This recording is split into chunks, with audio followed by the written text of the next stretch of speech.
Hello, everyone. I hope you're all well. I am such a pleb. I was like, Saul's running a bit late. I thought, what's going on? I was like, I've got to start. He goes, and I noticed I haven't bloody sent him the link, had I? So, apologies, Saul. Here he is. Sorry, mate. Yeah, it's all right. I was wondering. I was wondering where you were. I was like, oh no, have I got the wrong time? But you're here. That's the main thing. You're here. And I hope you're well, though, mate. Everything going okay with you? Yeah, just a long night at work, long weekend. So just a lot of sick people trying to die on us in the ER. You know how that goes. Oh But yes. we made it through the other side. So I'm happy to be here. Happy to continue this journey through Michael Gravely and his nuances. Let's just put it kindly with nuances, shall we? Yes, that's a very good way to say it. Show your T-shirt. That's one of the new ones, isn't it? Yeah, so we're more than just groupies. Really small gang with the Free Zachariah Anderson. So here we are, and then on the back, it's a different design. So for those of you V- that haven't seen this one, to That help free an looks innocent man. that's cool. That's cool. And we've got the links and everything in here anyway. And we'll pin them and put them in the description box of where to go and everything to buy them. But hello to everyone on chat. There's loads of you here. Wherever you go, Sol, you got all these. Well, most of them are women that's following you. I mean, what is it? I'm not sure. Jen, keep him on the leash. Do you know what I mean? But everyone's just keeps following. We got big gang coming. It's amazing, mate. It's great to see the support that you get. Here we go. Well, I'm just grateful that so many people have paid attention to the case and have invested, in trying to make sure that there's awareness out there about how Zach was wrongfully prosecuted and convicted. It's a it's something that I wasn't sure would happen, and people really experience this. It was like visceral, watching the look on everyone's face and you know in Jeff's stream when they announced verdict. Just watching I think it was 5 different law tubers just have that moment of "You got to be kidding me!" Just kind of Mhm. shock as they kind of soaked that in. It was of course a little bit harder for us, but the whole thing was not right.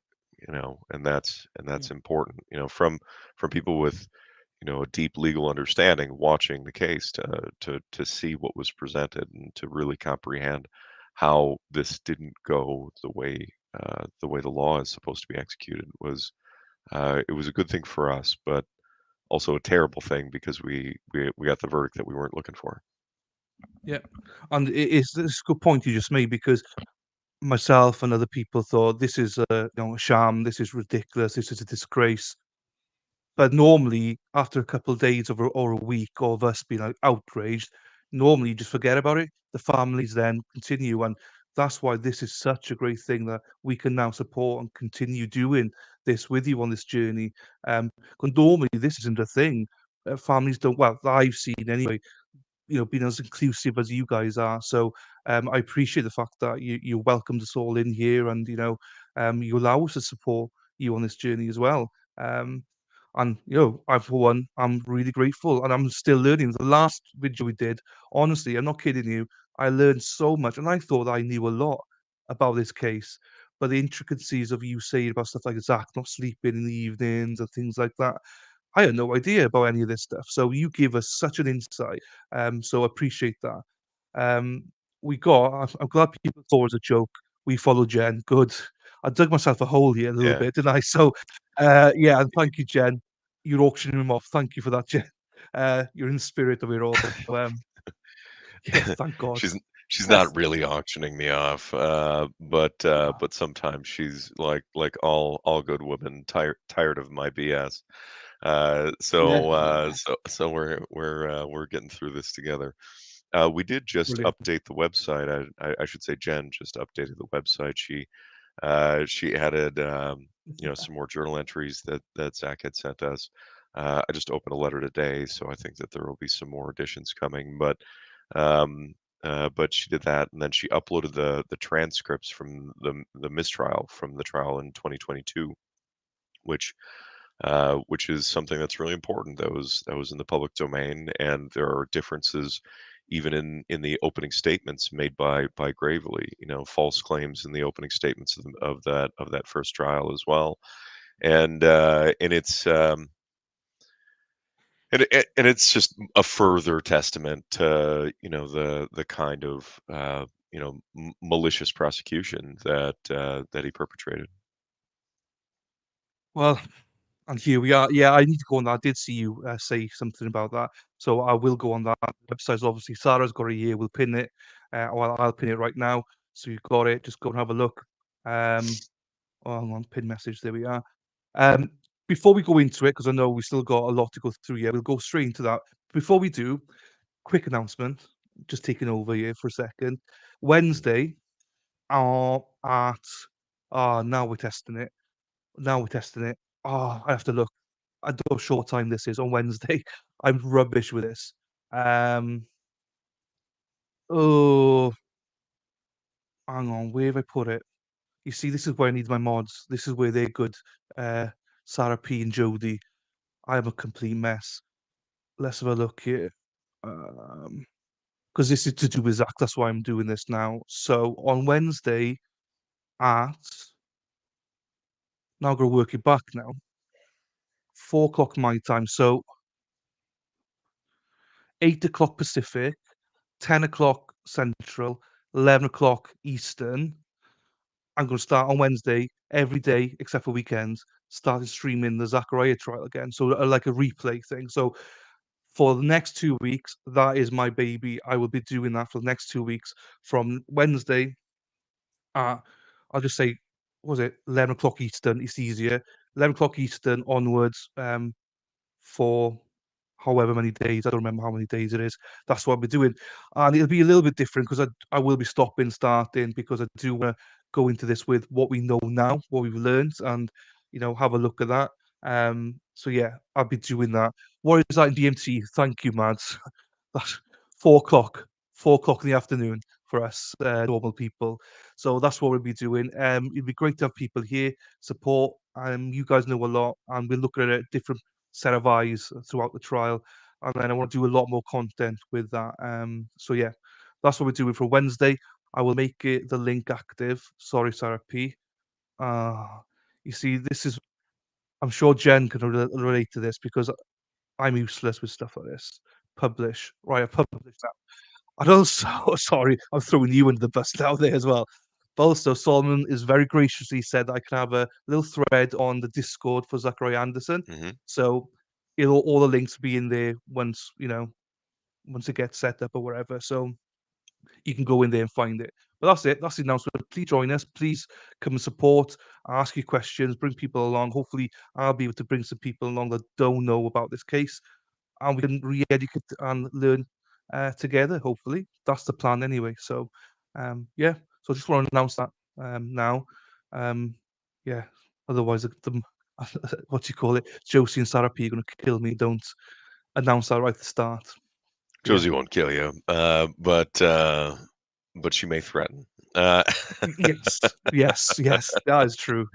Luckily, she's running a bit late at the minute, so I'm thankful for that. We've got it out there, so that's good.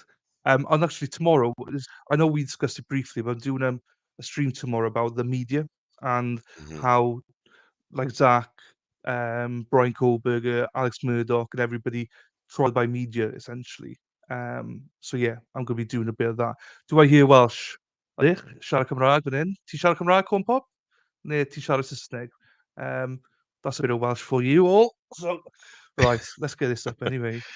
Yeah, Uh, welcome. It looks like we got a Viking raid at least dumping into the stream. oh, I was actually just chatting a little bit with Corn Pope in Nick's channel before popping in here. So yeah, hey there, everybody from yeah, hello Nicholas guys. Staro's stream.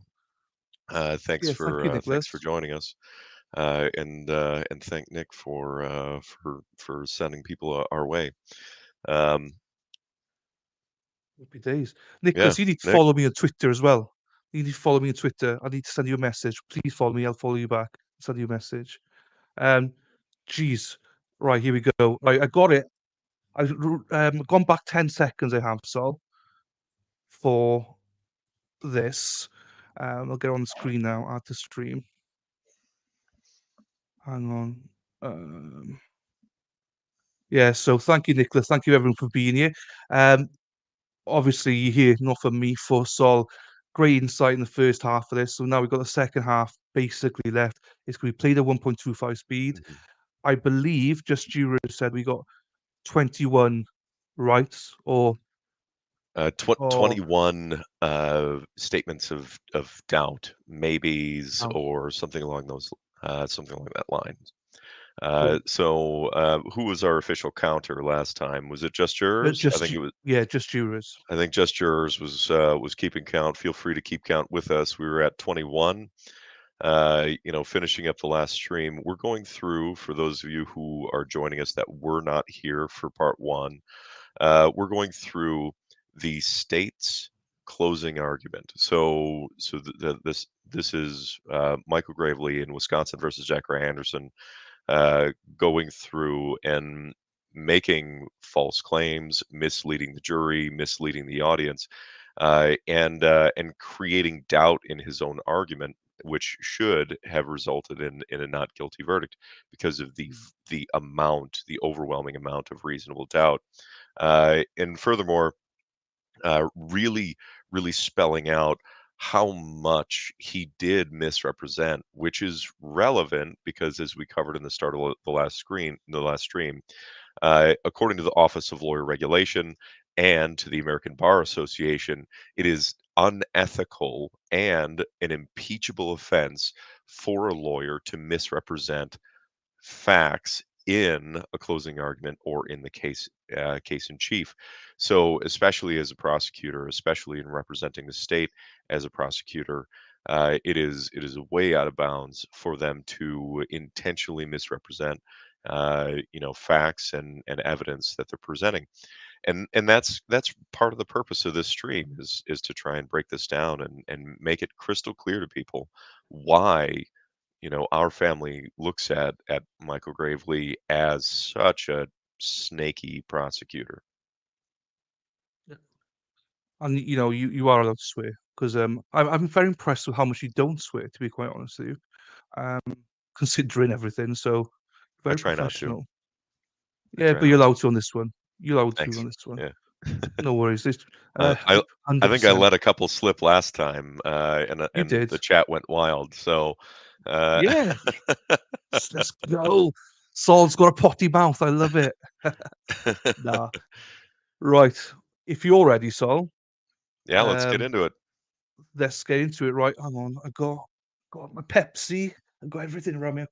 My coffee, and here we are. Right.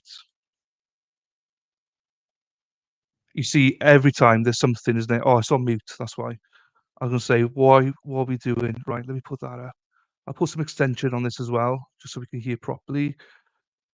Let me know, guys. I could go up a little bit more with the volume if I need to, if we need to, and it is on 1.25 as well. Both have a federal case, right? So they have surface similarity. Mr. McAtee has 11 priors. Right? Yeah. But Mr. McAtee has two recent in time situations where he has fraudulently caused pretend legal mail, so pretend documents, to be sent into the jail where he was fraudulently involved in this under attorneys' names. So there would be these innocent human beings on the planet. Right. I have to stop with this. So Hmm. maybe this is worth you explaining. Um, you explained it in the last video, but it might be worth explaining again about Mr. McAtee. He was offered a deal, and maybe that Yep. spot, if you don't Yeah, mind. that's a pretty clear summation of it. So there are two witnesses in the case, Marquand Washington and Nicholas McAtee, that were both offered a deal by the prosecutor's office to try and make some sort of testimony against Zach to give some jailhouse confession. because they had such a weak case that they needed to fish in the jail for anything that they could try and use against Zach. And right now, what he just said was specifically calling into question Nicholas McAtee. And to my understanding of what McAtee was doing is that he was, I believe, having I think it was Suboxone um, smuggled into the jail so he could help himself and other people recover from their I think it was heroin addiction. I'm not sure exactly what it was, but that was what he was doing. So he was smuggling in uh, withdrawal medication to help people going through withdrawal, himself and others going through withdrawal in the jail. So what he's trying to do is impeach McAtee's credibility to try and say that he's just a dishonest human being. So he was clearly lying when he took the stand and claimed that we approached him without saying that, because he's not saying that directly. All he does is infer that McAtee is a dishonest person, because if he's willing to smuggle in some medication, then he's clearly willing to lie about being approached about rolling over or presenting information on Zach. But then Munch gets let out immediately following this to be on house arrest, even though he had felony federal charges facing a minimum of 10 years, which is shocking because I mean he lied through his teeth on the stand. Yeah. And so that's to catch up people that may have missed that the last time. So that just puts it. That's just wild, absolute wild.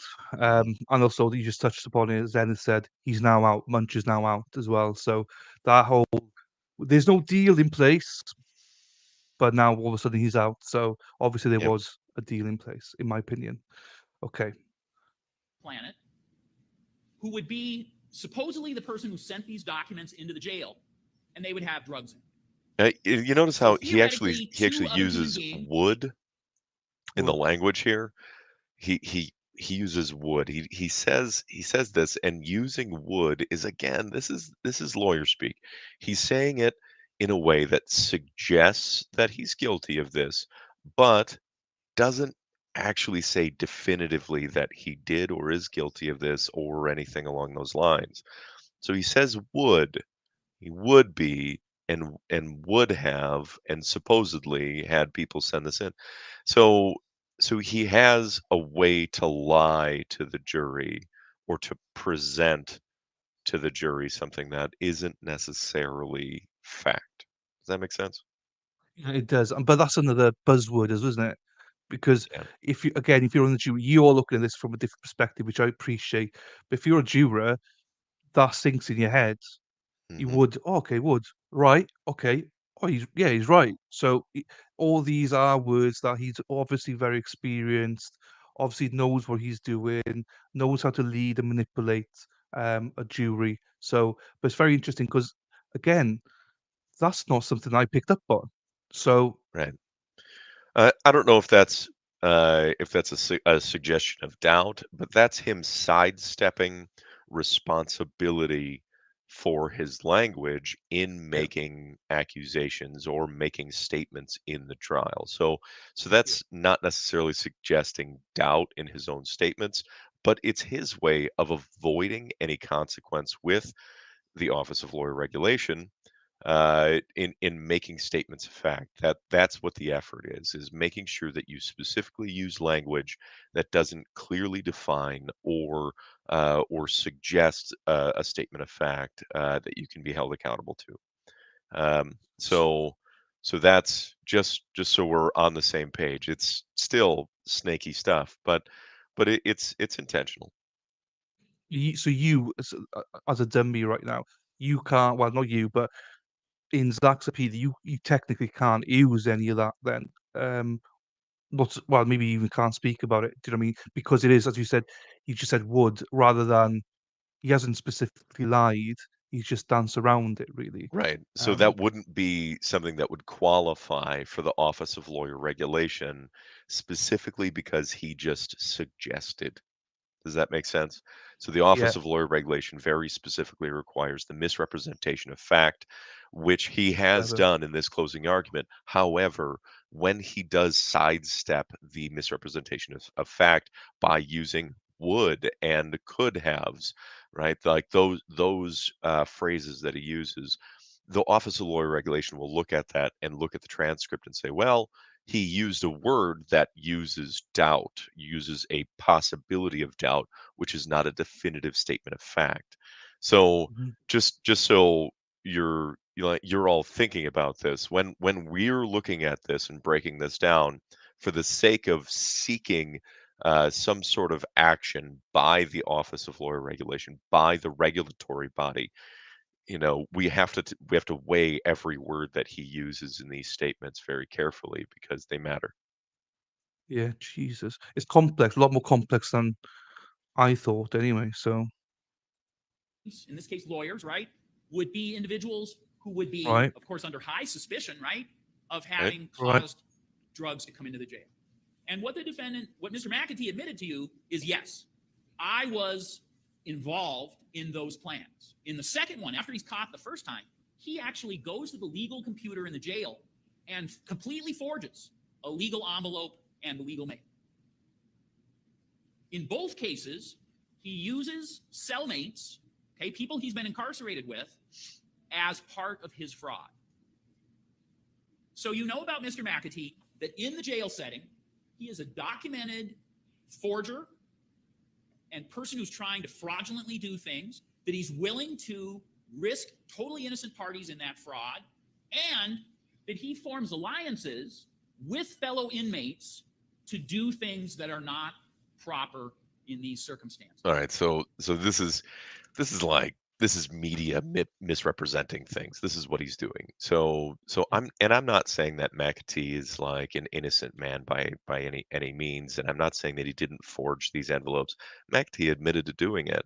He talks about how he involves other cellmates, but like I just said, he's working with people going through withdrawal. He sees and has gone through it himself and trying to get them medication to try and reduce the after effect, the fallout of it, which isn't available to them through the lack of health care that they're providing in the jail. If the jail was providing adequate health care for these inmates and for those that were going through withdrawal and helping them deal with these withdrawal symptoms, maybe McAtee wouldn't have done this at all. And I Mm, wasn't there to see exactly what McAtee was doing, and I don't know for sure, but to my understanding of what he was doing, it was very specifically bringing in withdrawal medication for people going through, opioid withdrawal. And this is something that isn't the right or legal thing to do, but that doesn't mean that what he was doing was trying to bring heroin into the jail for the sake of keeping junkies messed up. That's not what was happening to my understanding of it. But Michael Gravely does have a legal standing to talk about it like this. But what he doesn't do is give the whole picture, the whole situation of exactly what was alleged to be smuggled into the jail.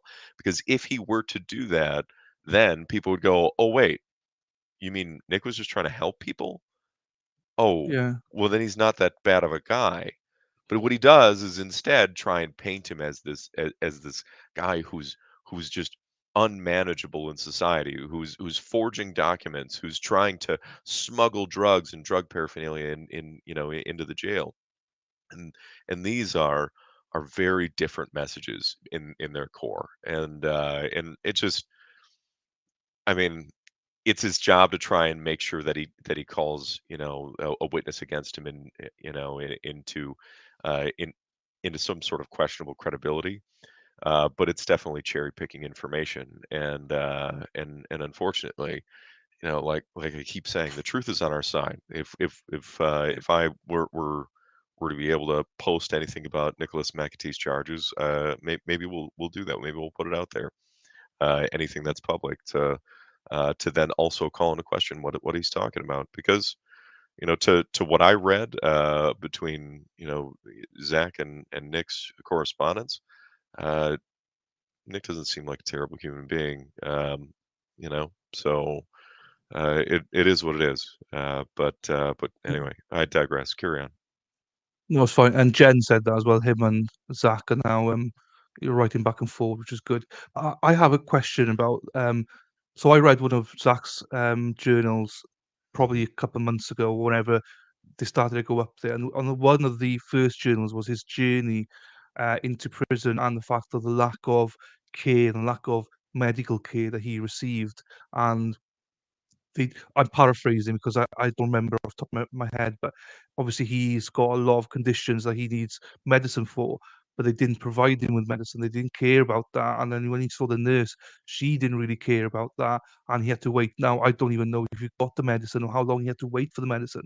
So, in that fact, that to me means, well, no wonder they're doing all these things, bringing in various drugs and stuff like that, because A, for pain, B, for withdrawals, C, is all these different things. They've just been lumped into a cage that you're not helping them, and that's something that jumped out on me anyway when I read Zach's journal. So that Yeah. probably fits in a little bit as well. Yeah, it's they really don't care. And not every jail runs the same, and just so we're clear, it's not like every jail in Wisconsin is as bad as what was happening in Kenosha. Not every prison treats everybody as badly No. as the ones that he's written about. Uh but often that this is the case, right? And this is kind of the case when you're swallowed by the system. You're kind of thrown into the meat grinder of the American prison system. And it's and it's alarming and unfortunate. People don't understand how often innocent people go in. The exoneration project cites 4 to 5% of all convictions across the board are wrongful. And that alone should alarm us. Not just like once in a while, but 4 to 5%. That's a lot. That's a lot. It's a lot Yeah. of convictions, and something that we all need to really really weigh on how well our justice system is working. Yeah. Thanks for that. That's even more of an eye opener. Right. Does not sound like somebody who could be relied upon. What else do we know about Mr. McAtee? Well, he was asked, he claimed that he had a deal that he'd been offered by the state. When surprise was expressed about that, as I recall it, the judge asked his attorney, who was in the gallery, and his attorney said, no, there's no deal. So Mr. McAtee was contradicted by his own lawyer. No, he wasn't. No, there is currently no deal. No, there is no Yeah. deal. Not that there was no deal offered. That's a misrepresentation of fact. That's him trying to cover his ass. He knows what he did. I was waiting to hear how he phrased that. Yeah. So There he is phrased it no deal. correctly. That is Yeah. true. That is truth. There is no deal. But he presented that there was no deal offered in how he worded this. There was absolutely a deal offered. It just wasn't accepted. Yeah. So again, he gets away with saying that. Jen said in Zach's yet to be loaded journal, he says he went from £215 down to 167 because of lack of adequate care. Well, I mean, that just says something, doesn't it? Um, Right. yeah. About the circumstances of his coming to testify in front of you while he was here. I don't know how more clear it can be that Mr. McAtee cannot be relied on by you for any information. And then finally, Mr. McAtee, and I tried to be very careful when I did this under cross-examination. I asked Mr. McAtee, so tell me where this man was who was yelling to you or telling you in above a conversational voice, essentially giving you a tutorial on how to be a snitch in the jail. And he said, I was in the upper tier, as was this other gentleman Okay, this person he's talking to, So we can't see each other because there's mesh. I just, we've been streaming for a half hour. Granted, we've talked for a good part of this. Yeah. We're playing at 1.25 speed. Do you remember the time stamp that we started this and where we're Yeah. at now? We were basically 108.08, so 108 and then So 13 minutes. so he technically has he's supposed to have, I believe, 45 minutes to speak. And in a 45-minute closing statement, he's already wasted at least 5 minutes. Yeah. At least, right? So in this situation, this is supposed to be a statement of fact as to why Zach is guilty. That's what this is about. It should trigger alarm bells in everyone watching the amount of his time he dedicates to trying to make an argument that he, the prosecutor, did not do something wrong. What Mm. relevance does he have to focus on all of the nitty-gritty, all of the little details on the McAtee statements and how he himself offered McAtee a deal? What does he have to gain? Why is he focused on this? And why does he talk about this to such detail in a closing argument? This has nothing to do with Zach.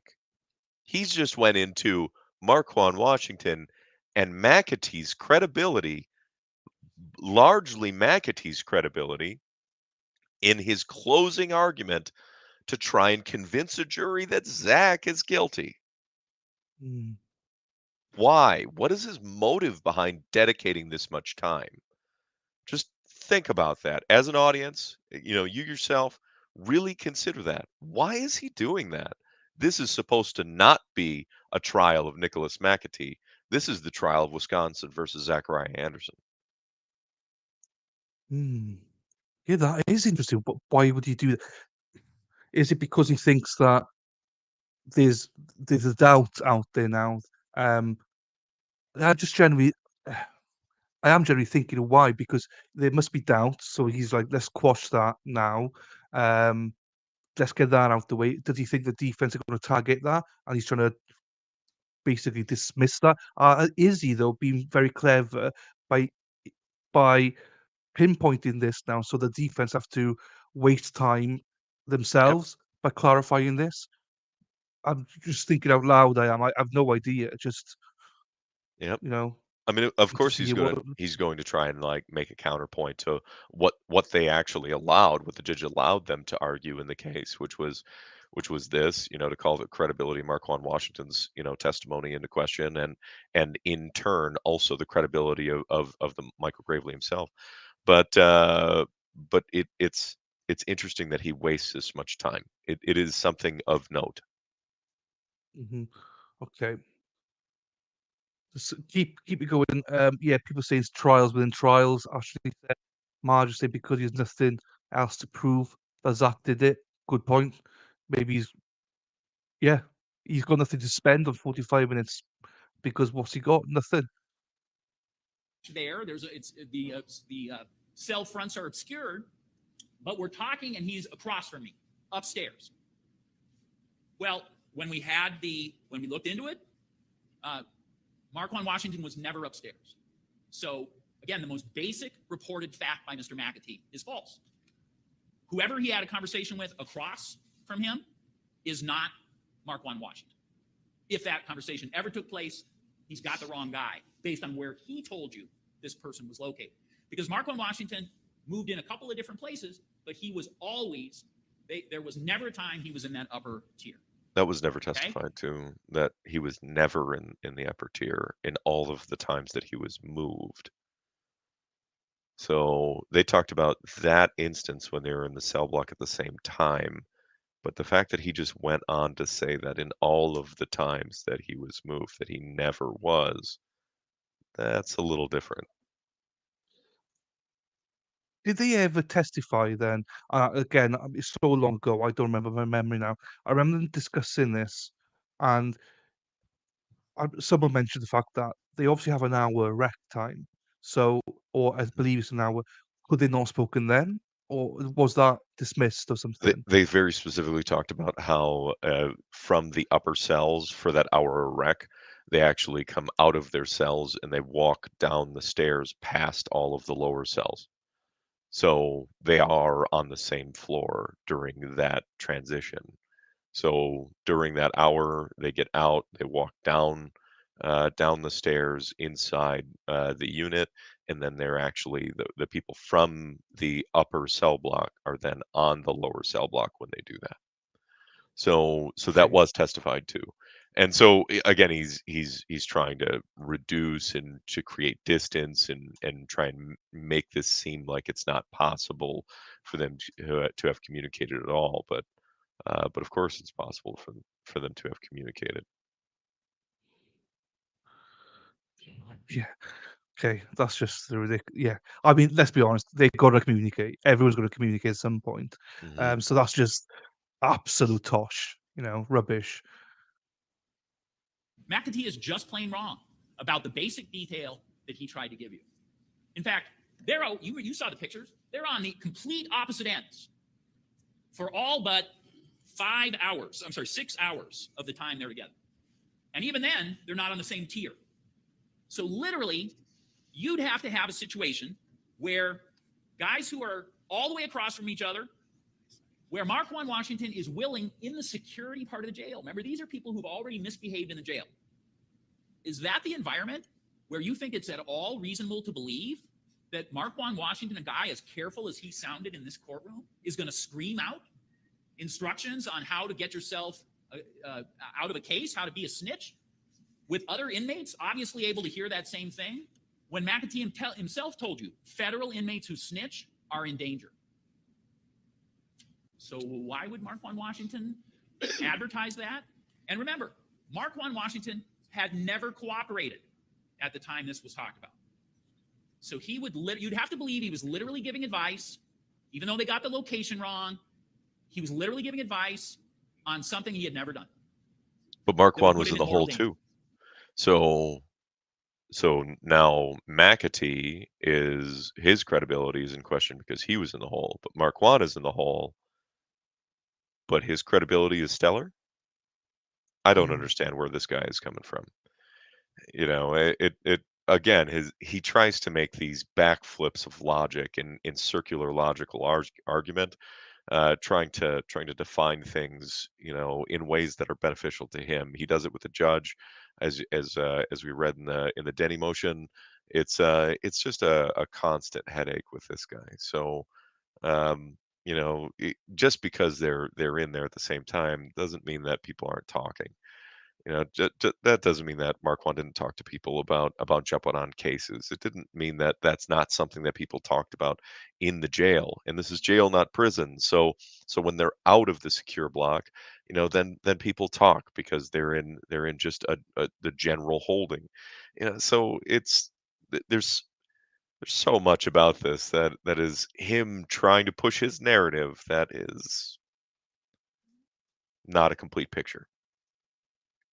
Again, we understand he's got a job to do and everything, but Yeah. it's underhand and it opens your eyes to how disgusting the process is. And not just in America, in every country, that they can even get away with this really. So yeah, it's not good, it's not right, and I hate it absolutely. In a way, you want to, right? I understand he's got a job, but in a way, you want to now put him on trial and be like, okay, so all these lies, how does it fit in? See I how would you love like to. it.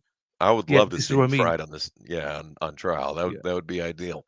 I mean, we should hold prosecutors accountable for being dishonest, for lying, for misrepresenting, for suppressing evidence, or for making Brady violations. They should be legally culpable for intentionally trying to put people in jail for taking away their rights unlawfully. Mhm. Absolutely. They should be held accountable for it. I totally agree. I'd love that. And then be a lot more, I'd say, honest prosecutors or people that are a little bit more careful or prosecutors that Yeah. might not just take a case on. I've got somebody ringing the doorbell No worries. repeatedly. Yeah, you go there. I'll keep the chat going. It's all good. So I think everyone's here saying the same thing, really. Try and keep up with the chat here. Would Munch now talk about the case now? Yeah, he wouldn't though. He'd be stupid because he's going to end up back in prison, isn't he? Let's be honest. So he'll want another deal at some point. Can't stand really. Absolutely, what a prick. Let's be honest about it. Not a nice guy. As we were just saying, I'd love to see him on being prosecuted himself. I just think there's too many cases that go to this level on nothing. They just want to get rid of it. It's like just get rid of it. It's fine. We'll lie. We'll get him in jail. Don't worry about it. If you haven't done so, please sign a petition. I actually did that just before coming live. Support the appeal and everything as well, because this costs a lot of money for transcripts and everything like that. So if you got some spare change, please, contribute to the appeal fund. Yeah, and he's back. I can stop talking now. You're here to listen to me. So, um, right, try to plug stuff for your song. Do you know what I mean? Right, No, let's you're get doing back great. to You're absolutely right. And I think I misspoke on the math on that. I think we're at 14% of the average cost of appeal. So I mean, we're looking at about $200,000 for the appeal. We've raised about 30, and that is a total of 14% if I do the math. So either mm, way, it's still it's it's a substantial amount of money. And thank you all for donating. But we have so much further to go. yeah. Every penny counts, guys. So I again, it's not just the money. Obviously, that's really helpful, and they really need that. But getting the word down there, showing the website, showing these kind of videos to people as well to get because the more you build, the more people can maybe give money out as well. So um, we all love the Welsh little tinny voice. Thank you very much. Thank you. It's my second language, by the way. English is my second language as well. So uh, just in case. Hiya, Wendy H. Thanks for coming, Wendy. Right, here we go, gravely again. And your authority on that is a guy who's fraudulently sent legal mail to get drugs 2 times using other inmates. Okay, so I also want to talk about the 3 crime lab analysts for just a second, right? So you have Lisa Treffinger, Right. Ron Watucky, and Julie Avila. You have more than 70 years experience at the state crime lab. All 3 of them tell you, and this is undisputed, there's no competing evidence in this case. All 3 of them tell you that stain in that van, okay, it's A1 in their lab stuff, right? A1, that stain in the van of the defendants is blood. No, they Every didn't. one of them offered you the That's a opinion lie. it's blood. 100%. That's a lie. Absolutely a lie. In fact, if you go and rewatch Ron Watucky, he says he very much dodges around the whole conversation, gravely pushes to try an establishment. That is a lie. That is a misrepresentation of fact. That is a misrepresentation of what was testified to 100%. There's not a question about that. That's not a maybe. That man just lied about the testimony of 2 of the 3 crime lab analysts. I'm glad you said that because I picked that up. But also, he said something else which was interesting. I don't remember what he said, but he said basically, he was well. I'll paraphrase. The defense never put anything up against these 3. Well, they can't because there's nothing to test. Right. Essentially, what could he do? What could he do to test it? Nothing. So, this It is was so not the annoying. specimen wasn't large enough to even retest as the defense.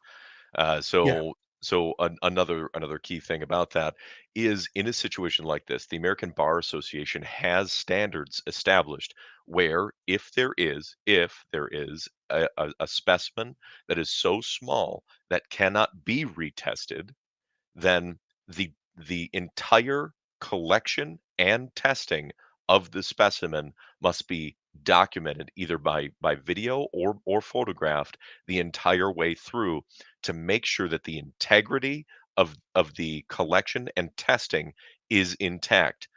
If it's not done, then the integrity is in question.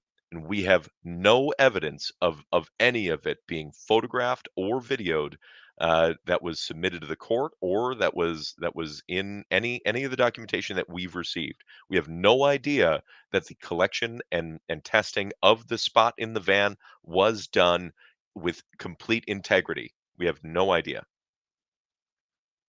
I have no idea why the defense didn't object. I have no Yeah, idea. They no, absolutely should have.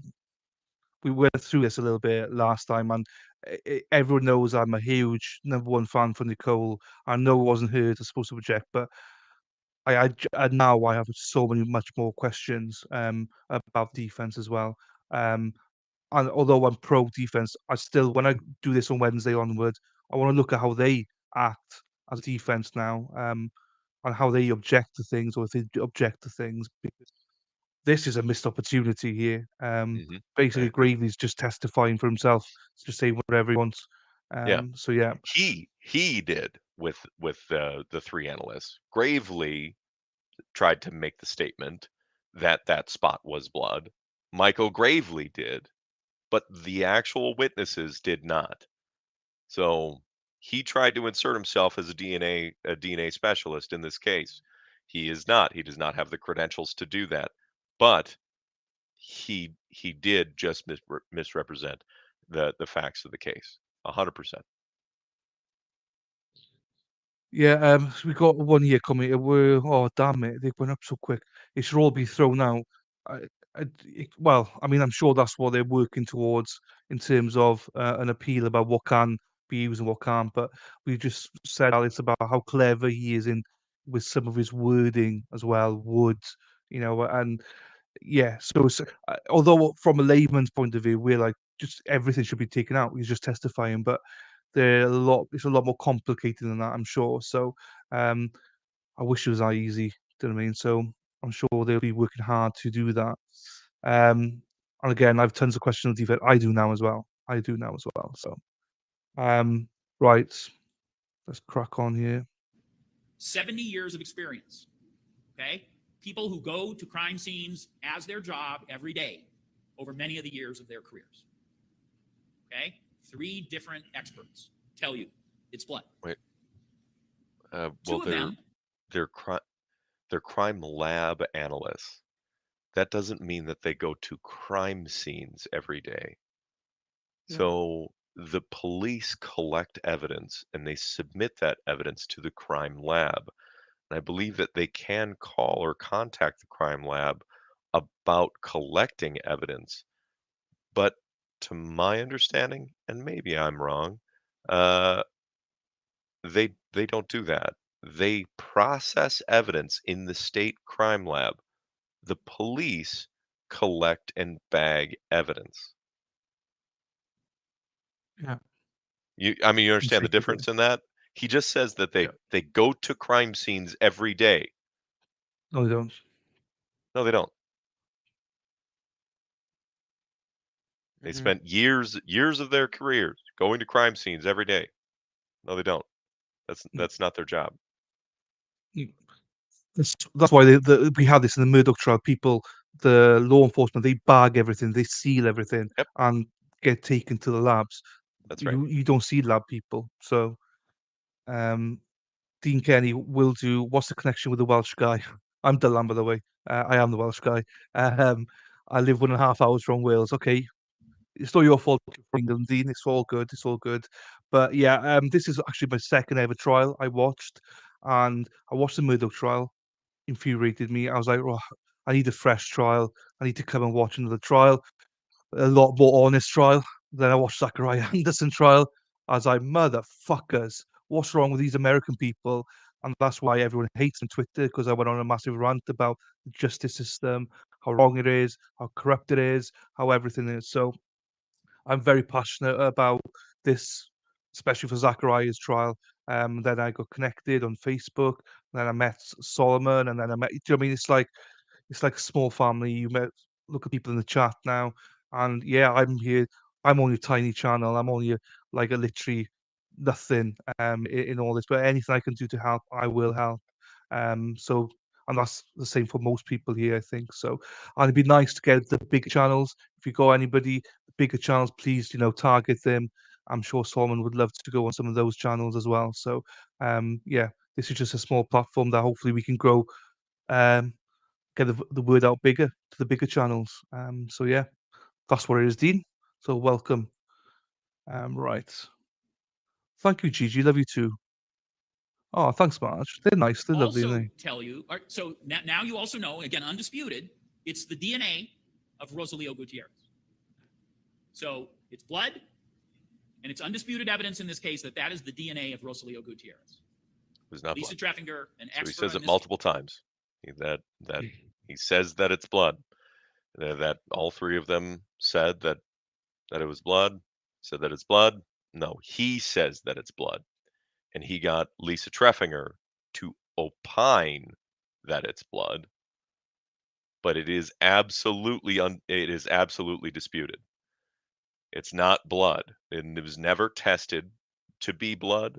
It never tested positive in any preliminary testing to be blood. That's with phenolphthalein or with luminol. None of that ever occurred. It was not blood, not verified to be blood, not scientifically proven to be blood. Under no circumstance was it considered scientifically blood or tested to be blood. Is absolutely disputed, 100%. So he again lied. It's a pattern here, isn't it? But it's funny. We spoke about this the first time. This is what people hang their hats on and go, "Well, he's guilty because of that drop of blood." And it's just like it amazes me how people can watch a trial. I do forgive people that you might sometimes misremember a statement or something, but when you've got other people saying, "No, listen to it again. That's not what was said," and people get so stubborn. They're like, "No, no, he's guilty because of that." That's what infuriates me. So, but some people won't change their minds, unfortunately. But that's what we're here to do: to try and change people's mind on it, right?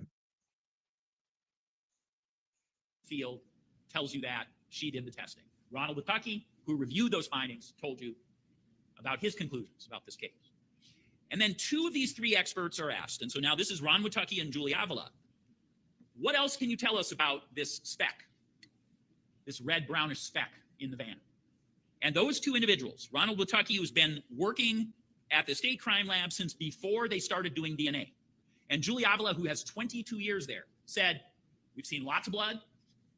Not only does it look like blood, but it looks like it is splashed on there. In other words, it is not transferred blood. Again, this is their expert opinion. It hasn't been smudged on there or wiped on there. It's not, in other words, something someone planted there. It's splashed on. When that blood was still wet, it splashed on. 3 crime lab analysts give you such important evidence in this case. Okay, so we talked about how this evidence is organized. We talked about what the evidence is. The burden of proof is on the state in each and every aspect of this case.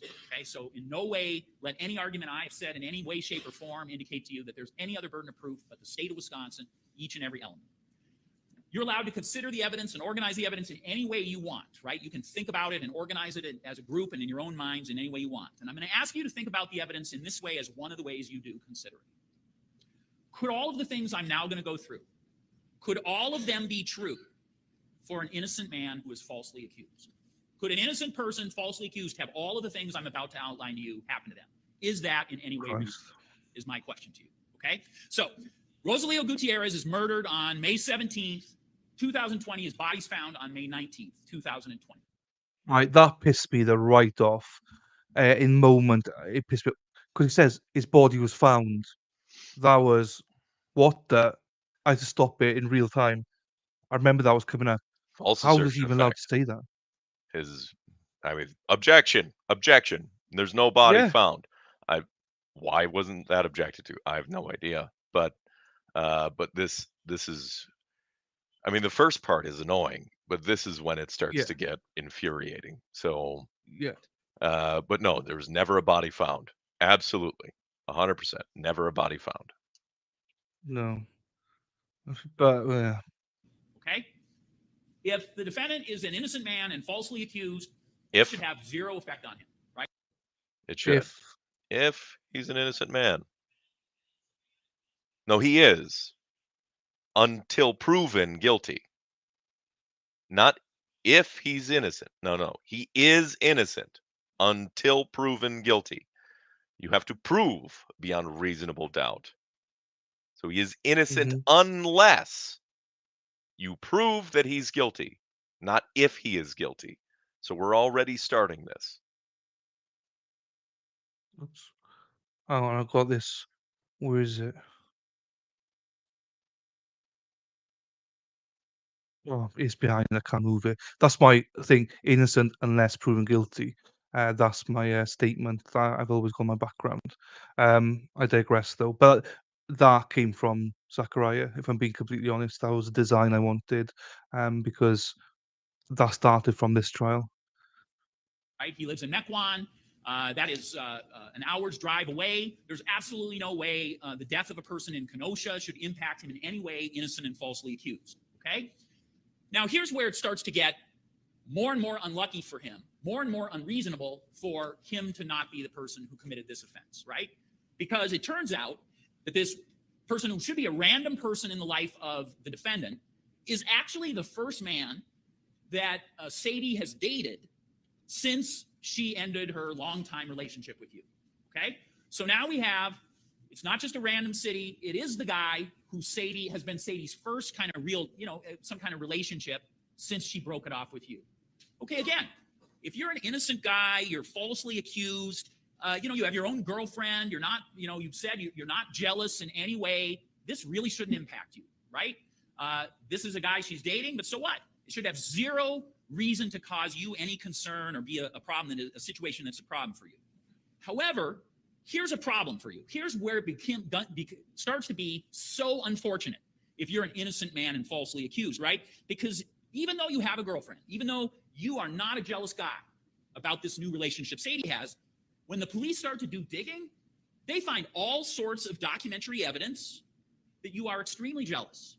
There are, for instance, on your own devices, recordings of you talking about how jealous you are, that the state played for you in this case. There are legions of emails that we showed you and texts that show how jealous you are of her relationship. And so, No, All right, so I got to stop it there for a second because this is where I got lost in real time. I was like, have I missed something? So maybe uh, you could explain a bit of this. so legions of emails. No, Yeah. they presented a couple of email exchanges between Zach and Sadie. They played one recording, not recordings. That wasn't multiple. They played one recording, and what he did here was infer that all the other recordings were indeed also about just about jealousy. There was one recording where he says, "Of course I'm jealous, but what are we doing here?" That is not a statement of overwhelming jealousy. In in none of the emails that exchanged did he, express this overwhelming jealousy. It wasn't there, wasn't presented. Moreover, when the police were asked about the videos on the computer, this is in the testimony, they said that the videos there were about 30 videos, and they were mostly just a man and a woman arguing over children. That's what they were summed up to be. Not arguing over their relationship. You see the difference? So now he's Mhm. falsely asserted that they had all this information that spelled out this obsessed jealousy. There was one conversation they had that they played that he said, "Well, of course I'm jealous." And this is where I was coming from. I don't remember. This is why it got bizarre on this because I thought I missed everything in the trial. In real time, that was. I didn't remember any of these things. That's why I was like, oh, maybe he was a stalker then in real time because I must have missed something. There were n Uh, there are no pictures or recordings of no. him sneaking through the bushes and taking pictures of her wherever she was, none of that. There was no creepy, stalker footage of him doing that. They were arguments that they had about the children, about the kids. It was about custody of the kids. The police even mentioned it. 30 videos that were recordings of phone conversations of two people arguing mostly about children. normal conversations like Marge is saying, which anybody would if you just split up and you got children involved in it. There would be arguments, um, and stuff like that. So yeah, okay, this is just. I'm trying to keep cool as well here because this is infuriating as well. To hear some of this back and to hear from you, um, I think that makes it even worse because I, you I know a want lot to I more. want I want to quantify legions as well. I mean, what exactly does that mean? Legion. Because anyone pull up the definition of legions of emails, because there was no presentation of legions of emails in this case. Another false assertion of fact that did not happen, right? This is not a thing. He's just lying through his teeth. And getting away with it. So he's probably getting more and more confident in doing this. And in fairness, he's probably laughing at everyone, going, "No one's objected. So let's do this, baby." Do you know what I mean? So that's also infuriating me as well. So both sides. Legions would have to watch Gladiator again to see. Oh, yeah. Right. Unfortunately for you, there is a body of evidence that documents that even though you have a girlfriend, you are very extensively jealous in obsessive ways about what happens in Sadie Beecham's love life. And so here's how unlucky you are. Those kind of obsessive acts of jealousy that you have also begin to show that you don't know any limits. Here's how unlucky you are if you're falsely accused here, right? Because on March 4th, you go into Sadie Beecham's home where her babysitter finds you looming over her, wakes her up before 4 a.m. in the morning. You are screaming about how Sadie Beecham is a whore, and you are accusing the babysitter of being a whore as well in your fury. Was that testified to? Right. I I don't was going believe to that ask, that was testified to. That was not mentioned at all during the testimony. So that I mean, that he woke her up, but what was testified to, I believe, was that he smiled and said, "Hi, Becky," and he never accused her of being a whore. This is complete fabrication. where's he? Where's it all coming from? Do you know what I I have mean? no idea. Has he actually got it written down in his notes, or let's call it a No whore, or is he idea. just making it up? I have no idea. But it was never testified to in the trial whatsoever. No one ever testified to this. This is not a presentation of fact. There was no presentation, no testimony that Zach was screaming at 4 in the morning about how Sadie's a whore and accusing Rebecca of whatever. This never happened. Absolute fabrication. Yeah, He smiled yeah. and said, "Hi, Becky," from the end of the couch. Oh, yeah, Jen just said that now. I'm just trying to go through. Um, and I don't remember the testimony enough to know what was actually said, but I don't. It was nothing like that. So I remember that because that's why it shocked me just now when I heard that. I don't remember hearing any of that in real time. Because if I heard that in real time, I'd bloody remember that. So um, Beck testified that he called Sadie a whore. However, she never said he called her a whore. Okay, so he's Okay. elaborated then. That's where it's Yeah, coming from. yeah, but there was But I also don't no remember mention that. of screaming. So yeah, whoring in Mexico, that's possible. But making a flippant statement about her being loose with her chastity in Mexico, dipping out of the country without saying anything, is a totally different statement than a presentation than screaming about how she's a whore. So this is again a mischaracterization of the But evidence let's get that clear because you just said something there. He didn't know that she was in Mexico. until like literally the previous day or something like that. So Well, um, you're gonna be pissed off at that. well, Do you well, know what I mean? right.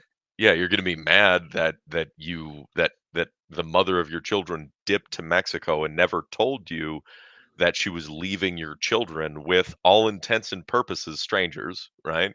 With Yeah. friends, close friends to Sadie, but without his consent, he still has right of first refusal. So that's why it's yeah.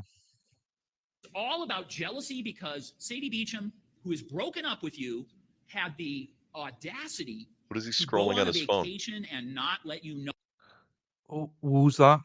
The judge is scrolling on his phone. What is he Let's doing? go back. I missed that. Looking at Look at chat. him. Look at him. Pulling oranges out, Went too listening far. to the live stream. What is he scrolling?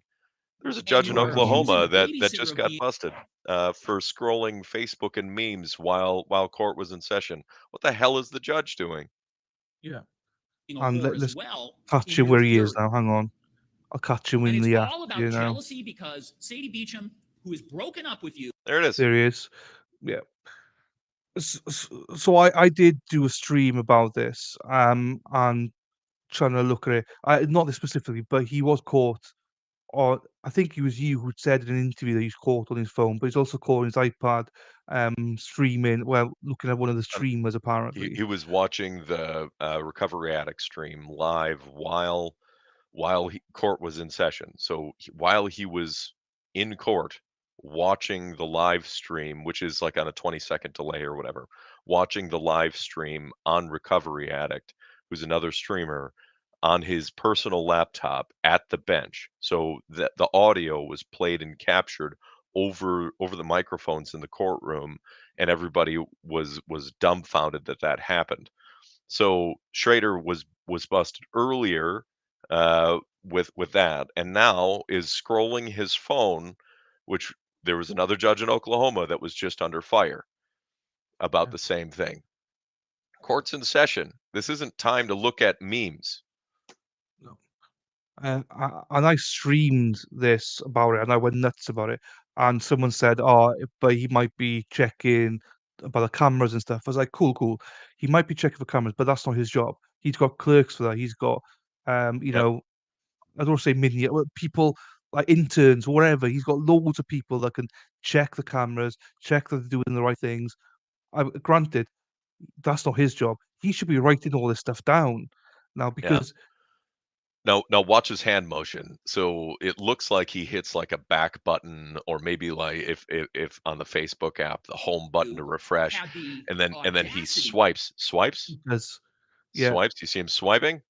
yeah. So that doesn't look like he's doing official court business. He's scrolling on his phone. It's not. Yeah. I mean, I can't see what he's doing, but that is not being attentive in the court. That looks more like Twitter, that you just refreshed it and then just gone, "Right, okay, what are Yeah, they could have saying?" been that. Yeah. What a prick. To go on a vacation and not let you know, and she surely is cheating on you. It's got to be that she is cheating on you. And you go wake up, No, you're that was never still, asserted. He never asserted that she was cheating on him. She was whoring in Mexico. That's not cheating on him. Like I said, loose with your chastity is not breaking the agreement of a monogamous relationship. That's not cheating. So again, this is a false statement of fact. Zach, there's no testimony, no evidence of Zach ever accusing her of cheating on him in Mexico. That never happened.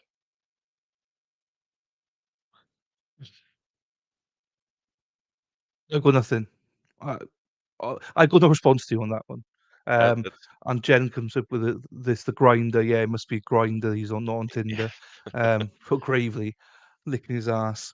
Um, I've got no I've never been on stream, right, where I'm lost for words because I've always got something to say, even if it might be bullshit. I've always got something.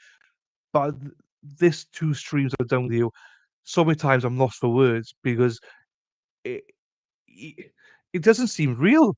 A judge on his phone, on his iPad, doing all these looking at streams. This guy, like, lying through his teeth. This isn't real. It can't be real. Do you know what I mean? But it is real. It's it's like a spoof. It's made up. So I've never the right words for any of this stuff. You go and wake up your 12-year-old daughter, and by the way, it's a school day that next day, and your 4-year-olds. You go and wake them all up, and you, knowing no limits, make them a breakfast, a 4 a.m. breakfast on a school day. You don't know any limits. And by They March never 4th, testified we are all to the time that breakfast was made. I mean, they said that it was early. No one ever stated what time breakfast was made or served. And Also, and he's trying to paint Zach as a monster for making his kids pancakes and eggs or whatever it was. I think it was pancakes for yeah, breakfast before he sends them to school because their mom dipped out of the country. yeah, What are you talking about? You're saying that he's a monster because he showed up early enough to whip up a breakfast, for the kids? Like breakfast doesn't happen instantly. This isn't like I Dream of Jeannie. What the hell is he talking yeah, about? You can't just nod breakfast into existence. It takes time to prep. I'm sure that there were discussions being had between, the phone calls with Rebecca and Sadie and everything else that was going on. French toast? Okay, French toast. It still takes time to make food. Food takes time to cook. What is he talking about? yeah, There was no assertion of time for when breakfast was served. They tried to claim that it was in an ungodly early hour, but that's not how it works. That's not how cooking works. That's not how that timetable could have worked. Again, the yeah. timeline doesn't match what the state presents. That's not what was testified to. It's ridiculous. Also, like you Americans, you're crazy as well because you have school at 7 o'clock in the morning or something. Do you know what I mean? You have school a lot earlier than what we do.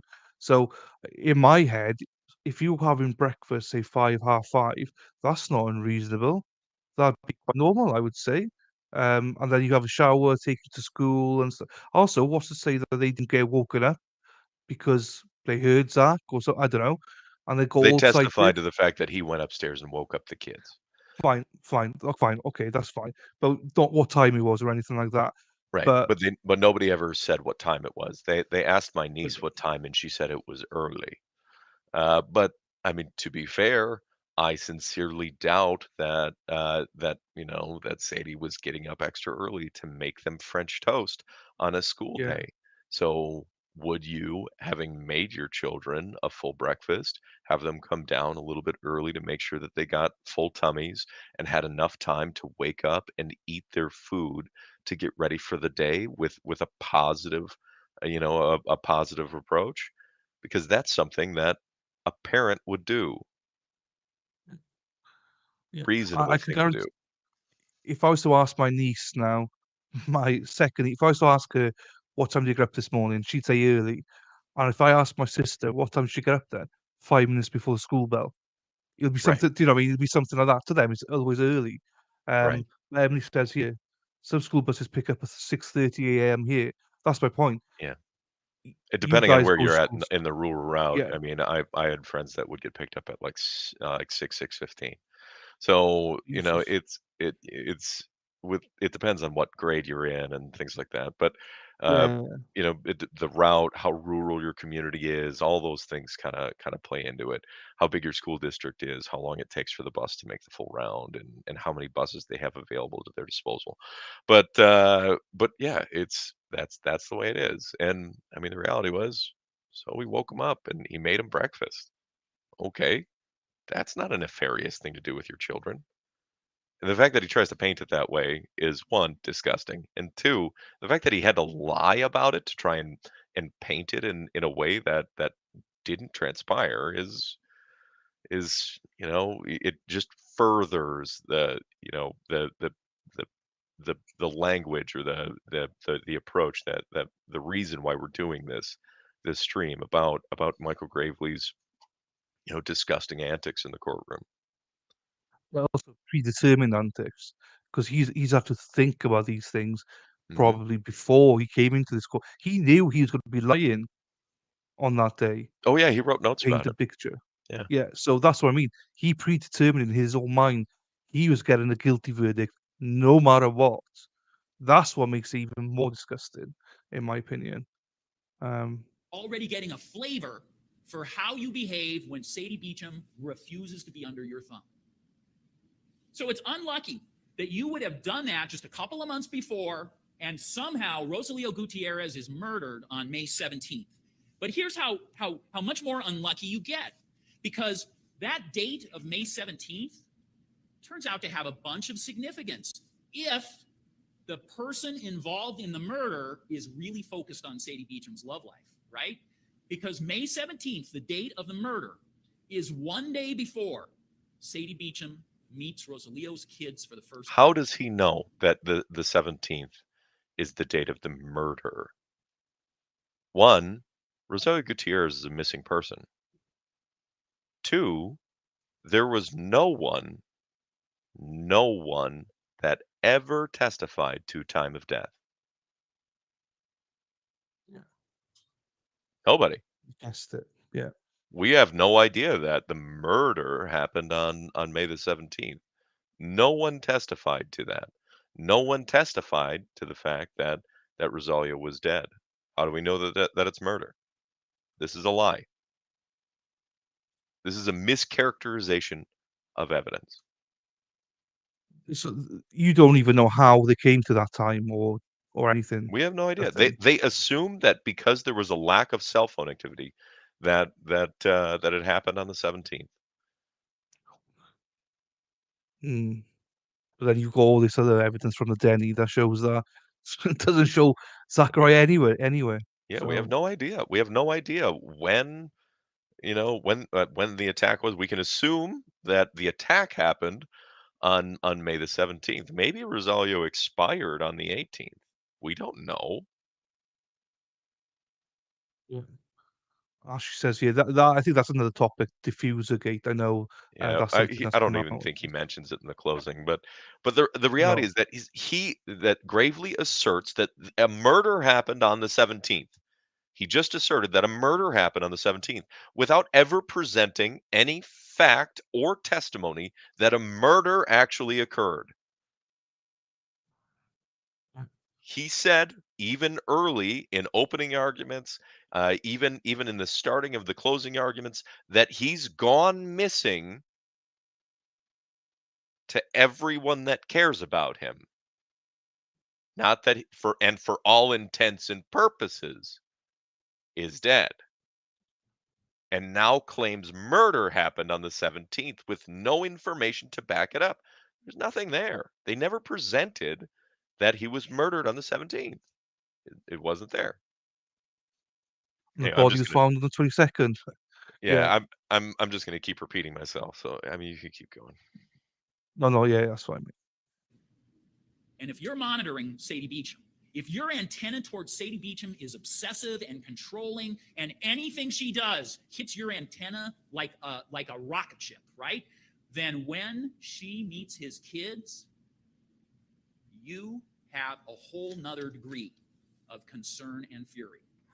And in fact, the day Rosalio Gutierrez is murdered, Sadie Beecham texts Rosalio and says to him in a text, "I would like to take our relationship further." These are the words that the defendant cannot allow. He cannot tolerate these words. He will not let this happen. Is it an accident or just horrible random fortune that Rosalio Gutierrez is murdered at the same time that her obsessive ex would be learning and beginning to find out that all the steps and signs look like she is moving on? They never Is that an presented that accident? Zach ever was aware that Sadie had met Rosalio's kids. So he's just inferred that Zach is aware of the conversation and what transpired between Sadie and Rosalio that weekend. They had no proof ever presented in the courtroom that Zach had any clue that Sadie had met Rosalio's children or that she had said, "I want to be your person." They never presented that. So now he's just inferred that because Sadie had that message exchanged, now Zach was jealous. But the missing connection was the proof that Zach was aware of that ever transpiring. Like Emily just said as well, yeah. Zach probably doesn't know anything about any of this stuff. So Yeah, he didn't know about it until the trial. yeah. But it is interesting. So, I think Marta said he did not know these words yet, but then what did Rosilio answer? Well, we all know what he answered now. True story. You know, He um, liked the message. liked it, yeah. Yeah, he dry texted And her. whilst he was getting another woman to come over, so Yeah. yeah. Yeah, he's like, And "Well, I've got a piece of ass for a while," you know? yeah, That's they only met 4 times. I believe you said in an interview. as I maybe a forgot. half dozen, give or take, over 3 months, Yeah, so that's the thing. something Yeah. like that. Yeah, this rain is crazy. I don't get that. What's that? It's from the transcripts, it was something like that, where it was like a like and then mentioned the weather immediately following. Oh, was it? Yeah, it was some shit like that. Like, "That's cool, thanks for sharing. This rain is crazy." Yeah, I did know that. yeah, That's cool. it's ridiculous. That's fine. You are horribly unfortunate and as an innocent, falsely accused man, if that's the case. And so here's how bad your fortune is if you're innocent and falsely accused. Sadie Beecham, who remains at the scene on the 19th when this bloody scene is discovered, reveals to law enforcement, hey, I think my ex has been monitoring me in a variety of ways out of jealousy. And this should be easily cleared up. Okay? So this should be an opportunity for an innocent, falsely accused man, right? Because the defendant has already told Sadie in a variety of communications, and Sadie herself told you, he's already told me none of these things are true, right? On the 24th, I have a very good excuse for why I was at your house and peeped in, although some of it involves a premonition. On May 8th, I accidentally must have dropped a phone in your car. I never did that on purpose. I'm not monitoring you. And then on the 13th, it's just pure accident that I texted something to you that's the same thing that Rosalio said. I was never anywhere near you. Okay? So, assuming this is true and you're not an obsessive ex who's been doing all these very disturbing things, this should be able to be cleared up. It should be able to be cleared up. Here's how unlucky you are if you're an innocent, falsely accused guy. All of the electronics in this case back up Sadie Beecham. Okay? They back him up. No, they don't. She says, we were videotaped. I was They going weren't to ask videotaped. that. Does it? They were not Yeah. videotaped. So all the electronics do not back it up. She claims that they were videotaped. They weren't videotaped. What's she talking about? There's no videotape of it. That's really, that's really confusing because that's why I was a bit like, what? Yeah. So he says all the electronics back up Sadie Beecham. No, they don't. What he said was actually what was backed up in narrative as well as in evidence. He dropped his phone. Okay, that was in the car. He was okay, so he claimed that he went over there with a premonition. I don't know what the hell that's all about, but I wasn't there to discuss, to discuss or even ever had a discussion with him about that night. But so even if he went over there, he never took any video footage of it, of her and Rosalio. There's no proof of that. So again, so he's claiming this. So let's carry on with this. That's what I've been told. Sure enough, there's video. She says, Video of what? I believe he was tracking Video of me on what? All right. Sure enough, there's video of what? Not of Sadie and Rosalio. That's not stalking. That's not capturing footage of them together. And that never happened. No. And this is never And the thing he presented. moves on. He might have been able to have an argument for stalking had there been video evidence of Sadie and Rosalio together.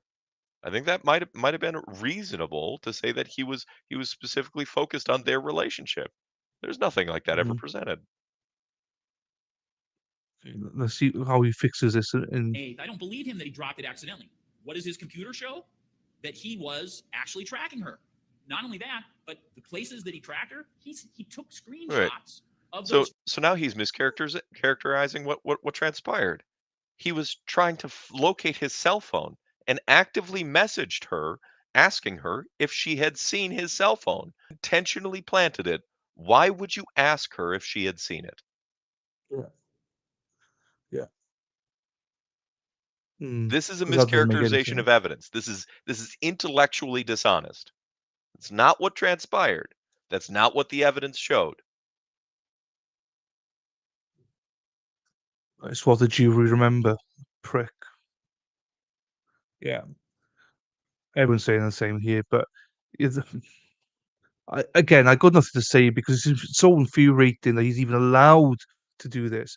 I, I'm not sure even if judges are allowed to intercept you and be like, "What?" Do you know what I mean? I'm not sure they're allowed to do that. They probably can't anyway. But how is this even allowed?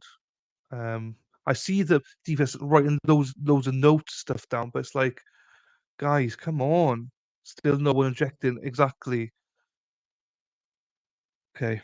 trackings, okay, of that phone, and he put them in the Rosalio Gutierrez file on his computer. So he's lying to her. Okay, he's lying to her. About Does that. anyone recall if the Find My Phone app pings were actually in the Rosalio Gutierrez folder on his computer? Because I don't remember that ever being presented in the courtroom. Ever. Pass. And that is important because he just asserted that the Find My Phone app pings were then wrapped into the Rosalio Gutierrez folder on Zach's computer. So that's what he just asserted. That was never presented in the courtroom. So even if it was in the discovery, which I don't know because I haven't seen the discovery, even if it was not presented in the courtroom. The jury wouldn't know. That's not what was presented. Yes, that Zach used the Find My Phone app to ping the location of the cell phone on, I think that was May the 8th, and then took that cell phone ping data and placed it in the Rosalio Gutierrez folder, because that is what Gravely just asserted in the courtroom.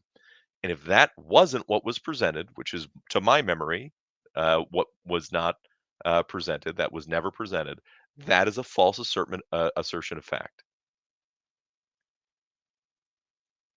So I mean, look, I'm careful what I say as well because I know that you guys have got appeals and everything going on and stuff like that. But that's certainly something that obviously, as a layman, would be stuff that I would be obviously putting in. I'm not sure if that's some stuff that you can put in or if that's stuff that is going in. And I don't know if you can talk about anything about the appeal. So I'm very careful what I'm saying myself here now. But there's so much here that I see that what's going on.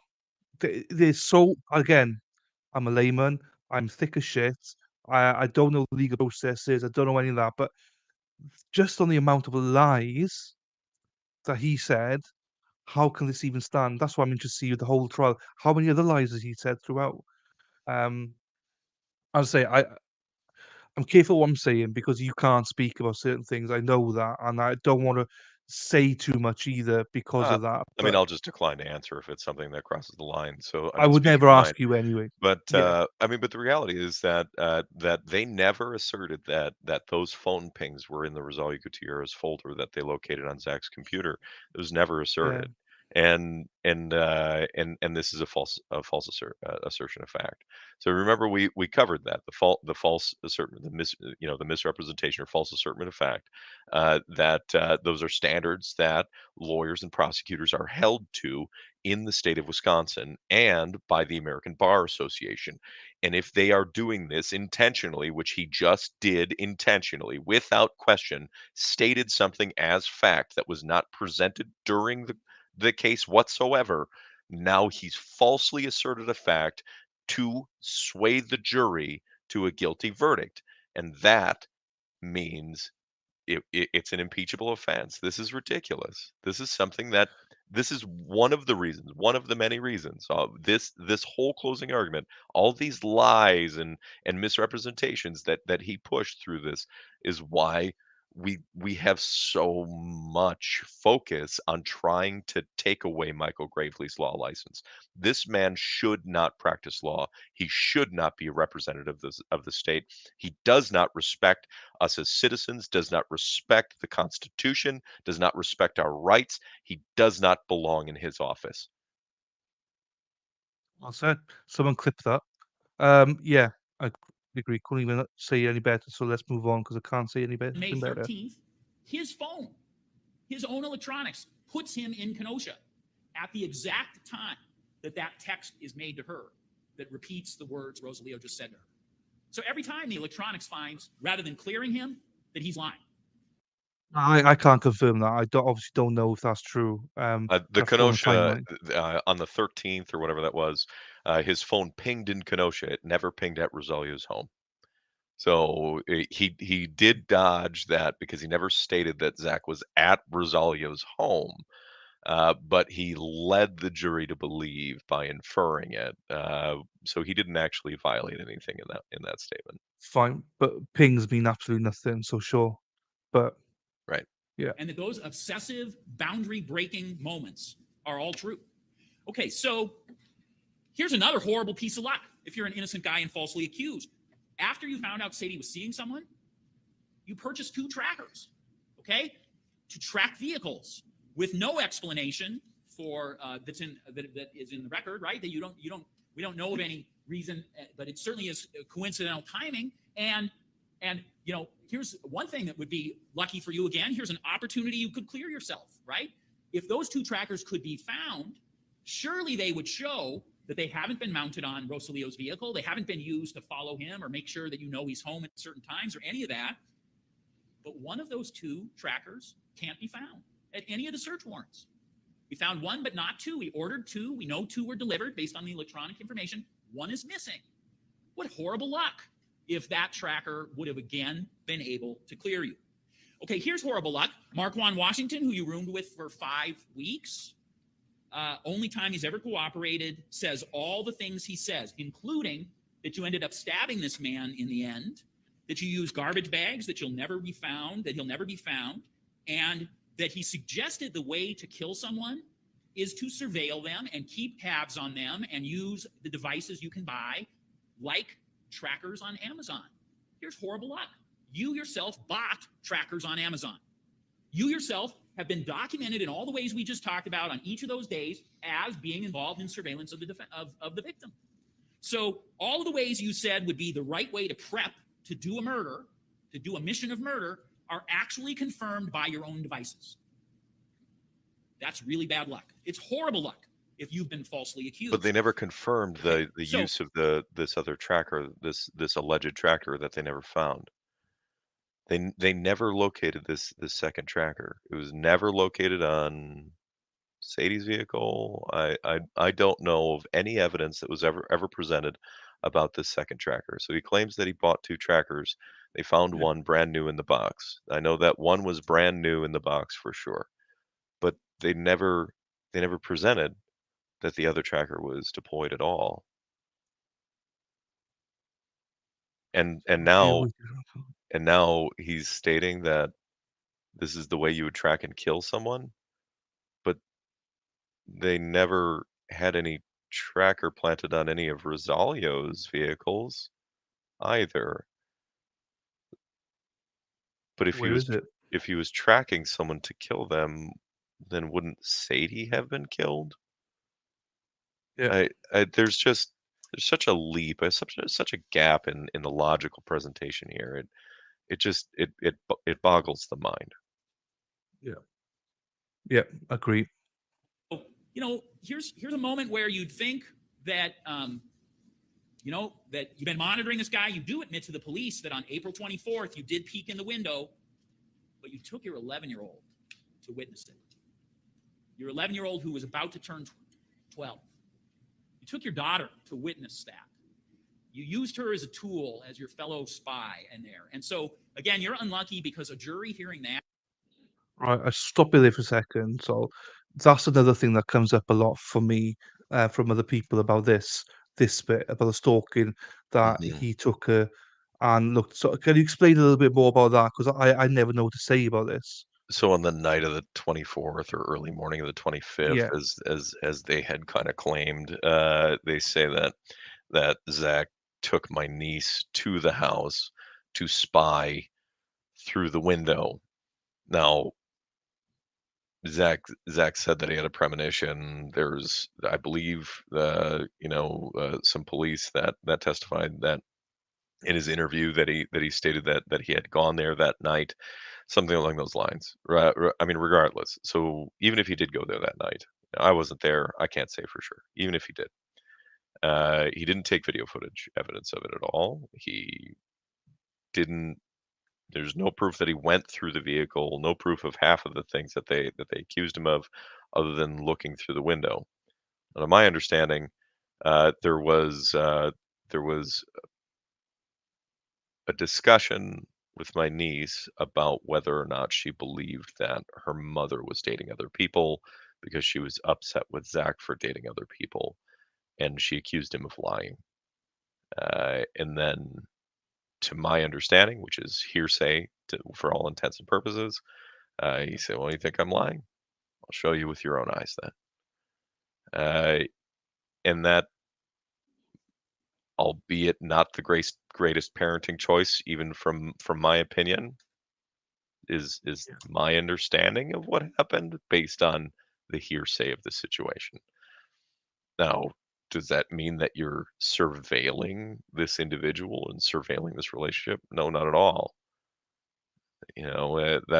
Those two things are different. But what was presented was that he told police that he was there based on a premonition or something like that. I'm not sure what had really transpired. Yeah. As you said, I'm not sure I would have done that, what he did, but we're not in that position, and also we don't know how headstrong. Well, I don't know how headstrong his daughter is about "You're cheating, you're cheating, you're cheating," and he's probably gone, "Snap." I Right. mean, Let's prove based it. on her testimony, do you have any inclination about how headstrong she is? Yeah, I know, but again, I'm not gonna drag her into it or anything, it's just more of Yeah, a, I love yes. her dearly. She is a bit headstrong. Yeah, I've got nieces exactly the same, so yes. That's fine. So that makes, again, maybe could be dealt a different way, but that's plausible explanation.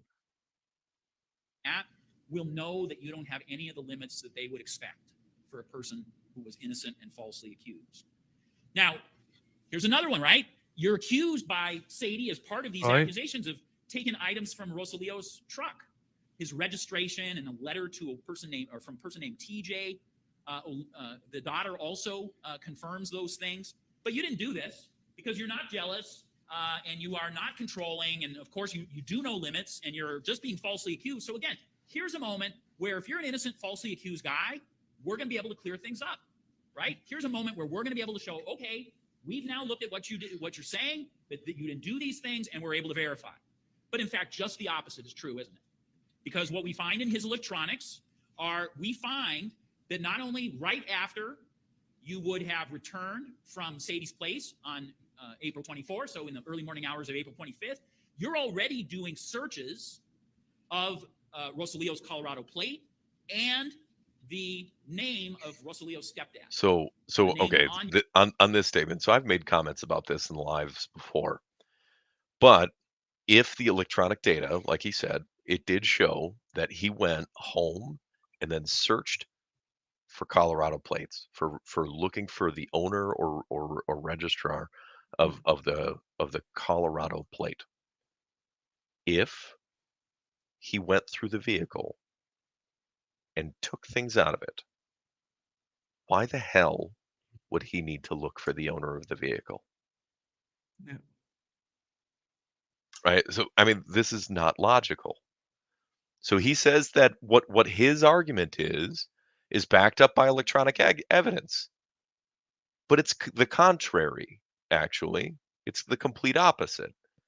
If he went through the vehicle and took the documentation or took pictures of the documentation like he just claimed, if those things were stolen, then he wouldn't need to go and look up the owner of this vehicle. It's just plain and simple. It's just he wouldn't need to do that. Logic. No, absolute logic. Yeah. Nope. Your registration document, okay, which was in the truck. The registration you're document, which searching was in the for a truck. name that you If the shouldn't registration was in the truck, then you already had the name. All you had to do is Name, yeah. Google the name. You'd have the name, address, everything. I mean, you'd The have everything you name, the want. address, yeah, everything that you wanted was on that registration document. If you wanted to find that person, you'd have the information that you needed. You didn't need to look up the Colorado plate. No, I'm sorry. I'm saying it all no, over fine. again. But Zach is such a planner. Yeah, and how is this indicative of such a highly planned individual? It's not at all. It doesn't even make sense. This is it's he he he usurps his own logic. It's ridiculous that people really believe that everything that comes out of his mouth. No, if he's got all that information, you're right. He would only Google the name and see who it is and stuff like that. You don't Google plates and stuff because you've got all the documents. So there is no logic to it. So you can rant as much as you want because you're 100% right. There is no logic to it. Unless you have a document from his truck. And then, again on a device, we find a snippet of that same registration document, which has the stepdad's name on it, and in the defendant's own handwriting, he has the handwritten address of Rosalio Gutierrez. So again, So he's got the handwritten address. So again, So they have like a snapshot of a document that's not signed. Now the original document is signed, but the snapshot of the document is not signed with Gutierrez's address on it. They never apologize, or I'm sorry, I was just reading that yeah, and talking sorry, at yeah, the my same time. bad. They never actually showed that it was the original document. It was never actually presented. again, we have a portion of the document you stole from that truck on your electronics. And so we know you're not telling the truth again. And again, we know you're not telling the truth, and you know no limits, and you have obsessive jealousy, and it's focused on Rosalio Gutierrez. Okay, so, again, you claim it was an accidental plant of the phone on May 8th. Again, this should be able to be cleared up, but I told you it's on his computer. So again, that shows you're lying, and again, horrible luck if you're an innocent guy falsely accused. Here's horrible luck. You're an innocent man, right? You're not jealous. None of this stuff is true. It's just a horrible set of coincidences and circumstances. But you have a file on your computer that is named Rosalio Gutierrez. You had to write that name on there. And in it is not only a picture of Tracker that you've included in that file, but all sorts of pictures of Rosalio Gutierrez and his kids. On the defendant's computer are pictures of Rosalio Gutierrez and his kids. We passed those through you guys as a jury. Horrible luck if you are Now, not the responsible location for of his that actions. file is in question. The location of the picture of that. So he says that there's a picture of a tracker in there, but I believe that where Okay. they got the picture of the tracker was out of the searches on his browser. Like it was like snapshot or like a screenshot, a capture of his browser searches. I don't know that it was actually in the file of Rosalio Gutierrez. So I mean, I would have to go back through and see exactly where this file was located to know with certainty, but this was a point of contention because the defense didn't have that file. It was never turned over to them, prepping for court. So the defense couldn't even argue this. This was a Brady violation. It was never turned over to them, and then they brought it up in the courtroom. So it was not given over to them before trial, and then it ended one of the court days early because then they had to figure out where this file was and why the defense didn't have the complete discovery It's allowed in, because they obviously. never had it. Bloody hell. I didn't know any of that. Looking back, I didn't know any of that. That's just that's just well, how can he even use it? I Essentially, the He defense shouldn't haven't have been got it. able to. It should have been struck. It should have, it's a Brady violation. That's ridiculous. But the judge allowed the trial to move forward. They said that well, the expert, the police officer that was in charge of the file or whatever it was, met up with Nicole after court that day, and they sat down for a while and they hashed out something, but there was some sort of problem with the file, and the defense didn't have this file, this snapshot of this tracker that they were talking about that they brought up. And to my knowledge, it was not in the Rosario Gutierrez file on Zach's computer. Fucking hell. I do remember that happening as well, now you said that.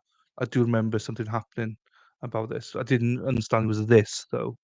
Jesus. Horrible luck that you were bothering to put things like pictures of his kids in your computer that you had It to wasn't take off just of pictures of his some kids. This asshole. It was pictures of Rosalio, and his children happened to be in the pictures, In and the, they were yeah. pictures that Rosalio himself put on social media. What a piece of crap. Like, he tried to spin it like it was this creepy thing where he was going on and pulling just pictures of Rosalio's kids. There was nothing Yeah. ever presented that Zach pulled like individual shots of Rosalio's children off of the internet. That was never a thing.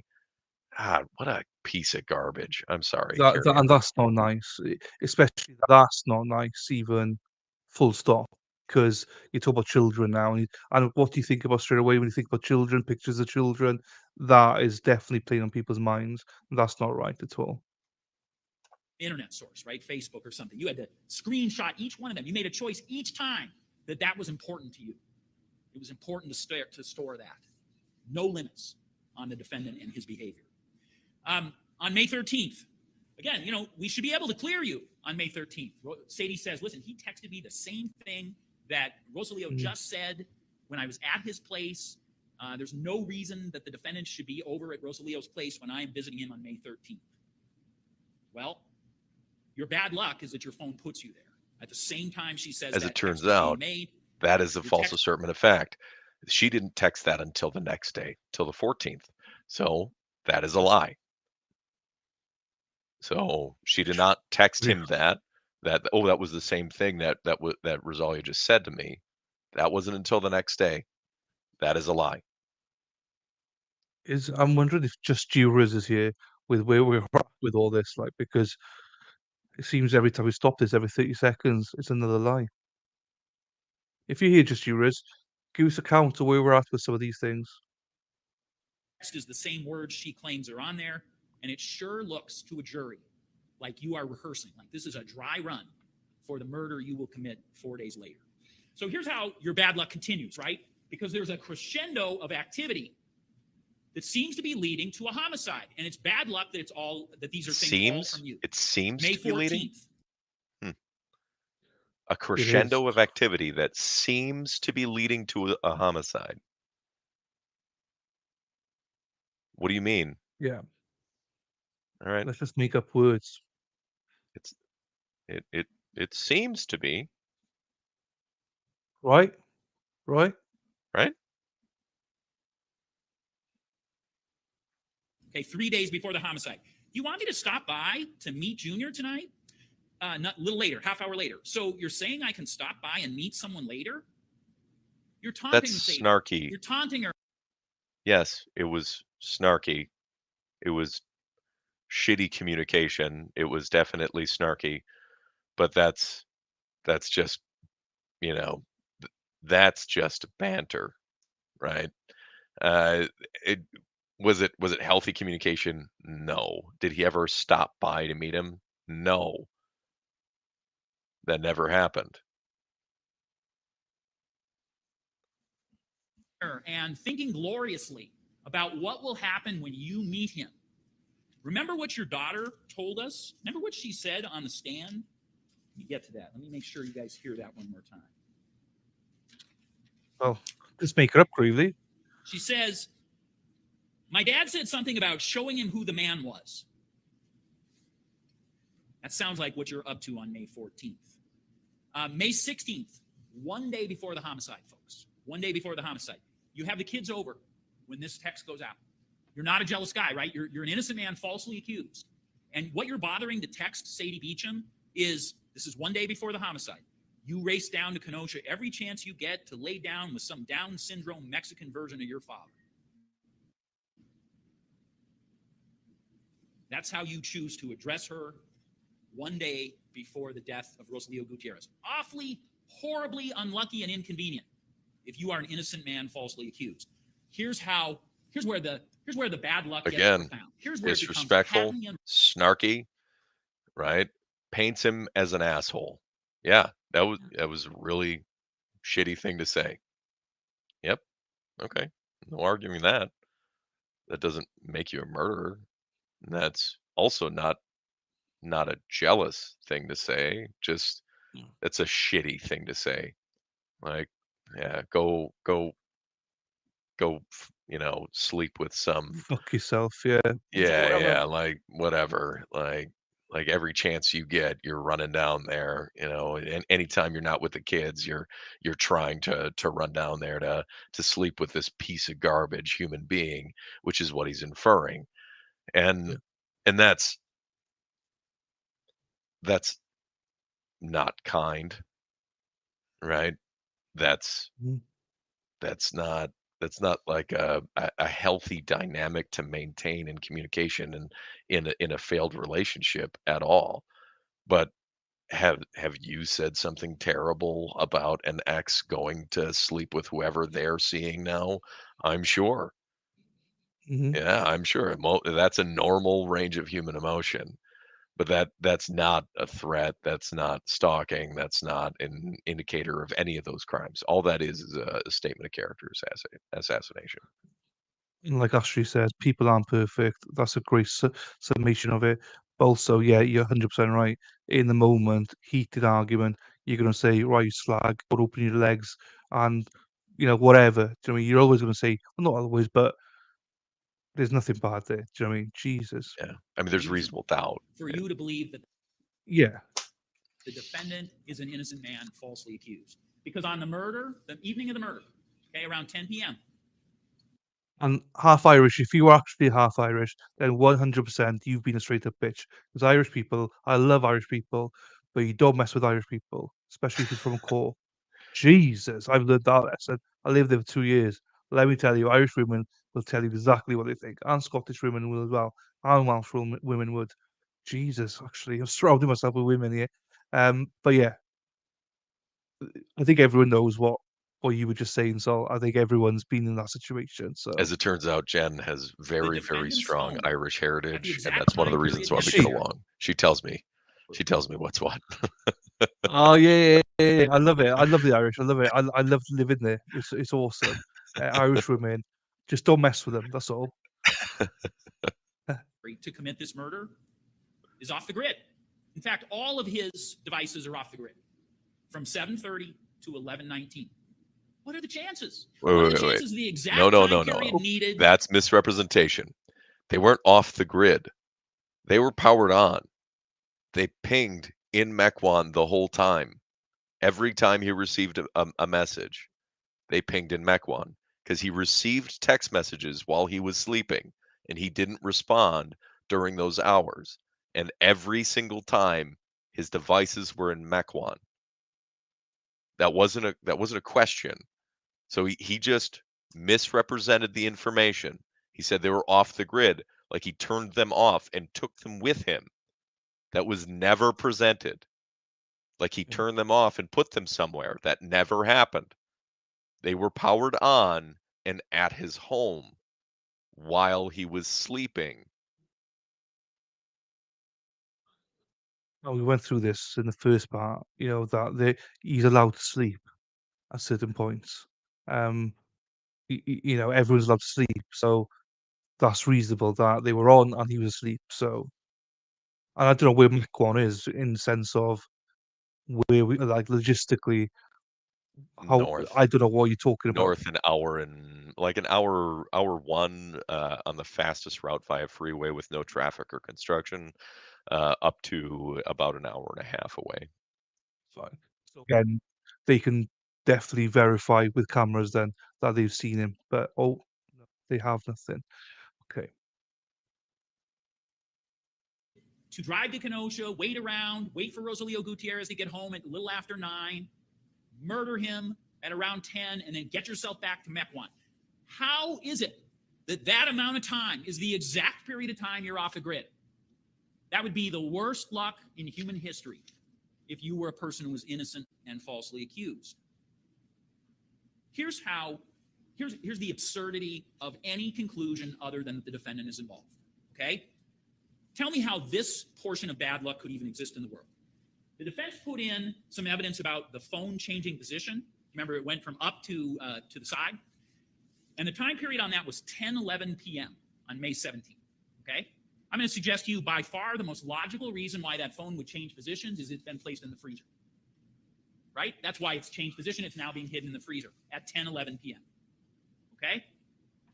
Well, we know from the defendant getting directions on May 13th. Remember, you heard the recordings of those directions? That the directions that the defendant got on May 13th were just a minute or two over an hour. 10:11 p.m., the phone changes position and goes in the freezer. You got to take care of a few more things, right? You got to straighten up things, maybe pick up some wood. You've already moved the body. Now you're doing the last staging, right? Okay, I'm going to leave the wallet on the couch, but I'm going to put the credit cards on the phone. You're doing those last seconds of Asserted that in about 11 minutes, we go through somewhere between 10 and 15 minutes, someone who's never committed a murder kills a man, wraps him up, loads him in a vehicle, straightens up a little bit, and makes it out in 10 to 15 minutes. Picks up a 270-pound man, cleans up the apartment, leaves no DNA behind, none. This is the state's assertion. Yeah, This is no footprints, ridiculous. no nothing. No nothing. Houdini shit. Yes, I agree. No, it's we touched upon this in the first part one, and it's the same again. It's impossible. I don't care. I know you don't like to use maybe the word impossible because everything slightly is possible, but I'll say it for you. It is absolutely impossible for Zach or anyone to do that because Rosilio, what do I get his name right, weighs the same as me, and I'm a big boy. Do you know what I mean? Body wise, 100%. There's no way unless you are a rugby NFL player, even then you would struggle to pick me up. You need to be a weightlifter, and even with that, you'd struggle to pick up dead weight. Impossible. Don't care what anyone says. So I'm with you, Saul, on that. staging. So maybe you take a couple minutes to do that. 270. You're home, back in Mequon, answering your phone at 11:19 p.m. An hour and 8 minutes from when that phone changed position. Can that be an accident? Is that just horrible luck? Yes. That Can one it of the be? final Can acts, it one of the be? things- Can it be? Yeah. Yeah. He could have just woken up at It that is. time. Yes. Absolutely reasonable doubt. He absolutely could have woken up. Yes. Absolutely. Can it be? Can it be? Right? Not that he does not assert. He inserts again doubt in his own argument. Can it be? Yeah. Yeah, it can. You can wake up at 11:19. I'm sure there were, thousands of people, maybe tens of thousands of people that woke up during that exact minute around the world. Yeah. Potentially millions. We don't know. Can it be? Yes. I got you can arrange a roll, £300 dude, and I can pick one up on my shoulder. Yeah, I think if you have time and everything, but someone said it's in an apartment, small space, you're gonna have to drug it and stuff, and it's not as easy as doing a ranger roll. I understand what you're trying to say and everything, but I could tell you it wouldn't be as easy as what people say. I know you're a rugby player, DA Val, and if you were in open space, I can maybe see it, but not in a tight apartment where you got to wiggle stuff, not leaving any blood anywhere or anything, or any marks, any scuffs on the walls. It's no way, no way. I'll go to my, no way. things that make sense to have be the final act of your staging exactly times you to get you back to Mequon to use your phone as quickly as you can, so you're back, so you can start to get your alibi running and going. I Or would he suggest walked to you out the on his own free chances will. of that timing being true for an innocent falsely accused man with all the rest of what I've said is astronomically impossible. It's impossible. What else? Well, remember, this is an evening. Here's how bad luck it is. Your girlfriend, Miss Remsburg, is expecting you. She is texting and calling you throughout the time you're off the grid, saying, hey, thought you were coming over. Here's what I was making. Here's the movie I was planning. Okay, I guess you're not coming. She gets madder and madder as these go on. Clearly does not know you're not arriving. In fact, she said that on the stand. So a night when she expected you, on the very night Rosalio Gutierrez is murdered, you're not in the place where you were expected. And you, even when you do get in contact with her, you have a long call with her around midnight, you still don't go over there. You don't go over to make it up. If she's mad, you don't do any of those things because you need that time to dispose of that body and get rid of evidence. So horribly unlucky that that would happen. Okay, here's something unlucky. It's They the never 19th presented now of any May. You're evidence arrested. whatsoever. No evidence, none ever presented that Zach was disposing of a corpse during any of those hours. None. They never presented any. They never inferred any. There's nothing during those hours. And if she's upset and you're tired and you're just like, you know what, let's just try this tomorrow. I'll make it up to you. I'm sorry I overslept. That's a pretty reasonable thing to do. Uh, so this whole line of logic also completely faulty and Right? also false. You have taken out on May 15th $50,000 from Wells Fargo Bank in 20s. So it's in cash. You still have little The Zach, isn't it? Who took money out? Was that Zach, Zach that took money? Zach took 50 grand out. Yeah. Yeah, fine. more than 47,000 at your place. And so you're unlucky because a jury could reasonably guess that that's your cash money for if this murder somehow goes wrong. Right? You have an escape fund that is ready. You are ready. Now you notice before the there was 17th. another tip of the tongue there. He never said that it was. What he said was a jury could reasonably guess. Not that's what this money was for and why it was pulled out. Yeah. Not even kind of the same. Just avoiding, putting words in their mouth, really. Yeah. Yes, unicorn, starting Wednesday, 11 o'clock Eastern. I'm sure one of the mods will put a link in for you now. Yeah, it's just the rewording. You're right. With a bunch of ready cash so that if you need to not use a credit card, not show ID, pay just like you paid at Walmart on the 18th, you have all the cash you need to be on the run for a good period of time. That's horribly unlucky if you're an innocent guy and falsely accused. Horrible unluck that you need to burn some clothes and it is heavy rains and you still are operating a fire pit.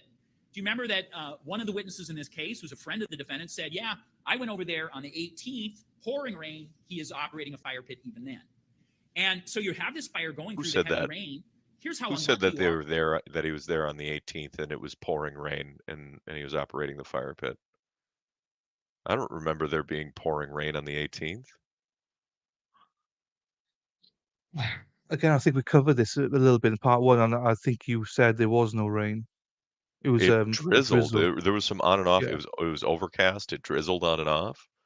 Who said that? Who said it was pouring rain?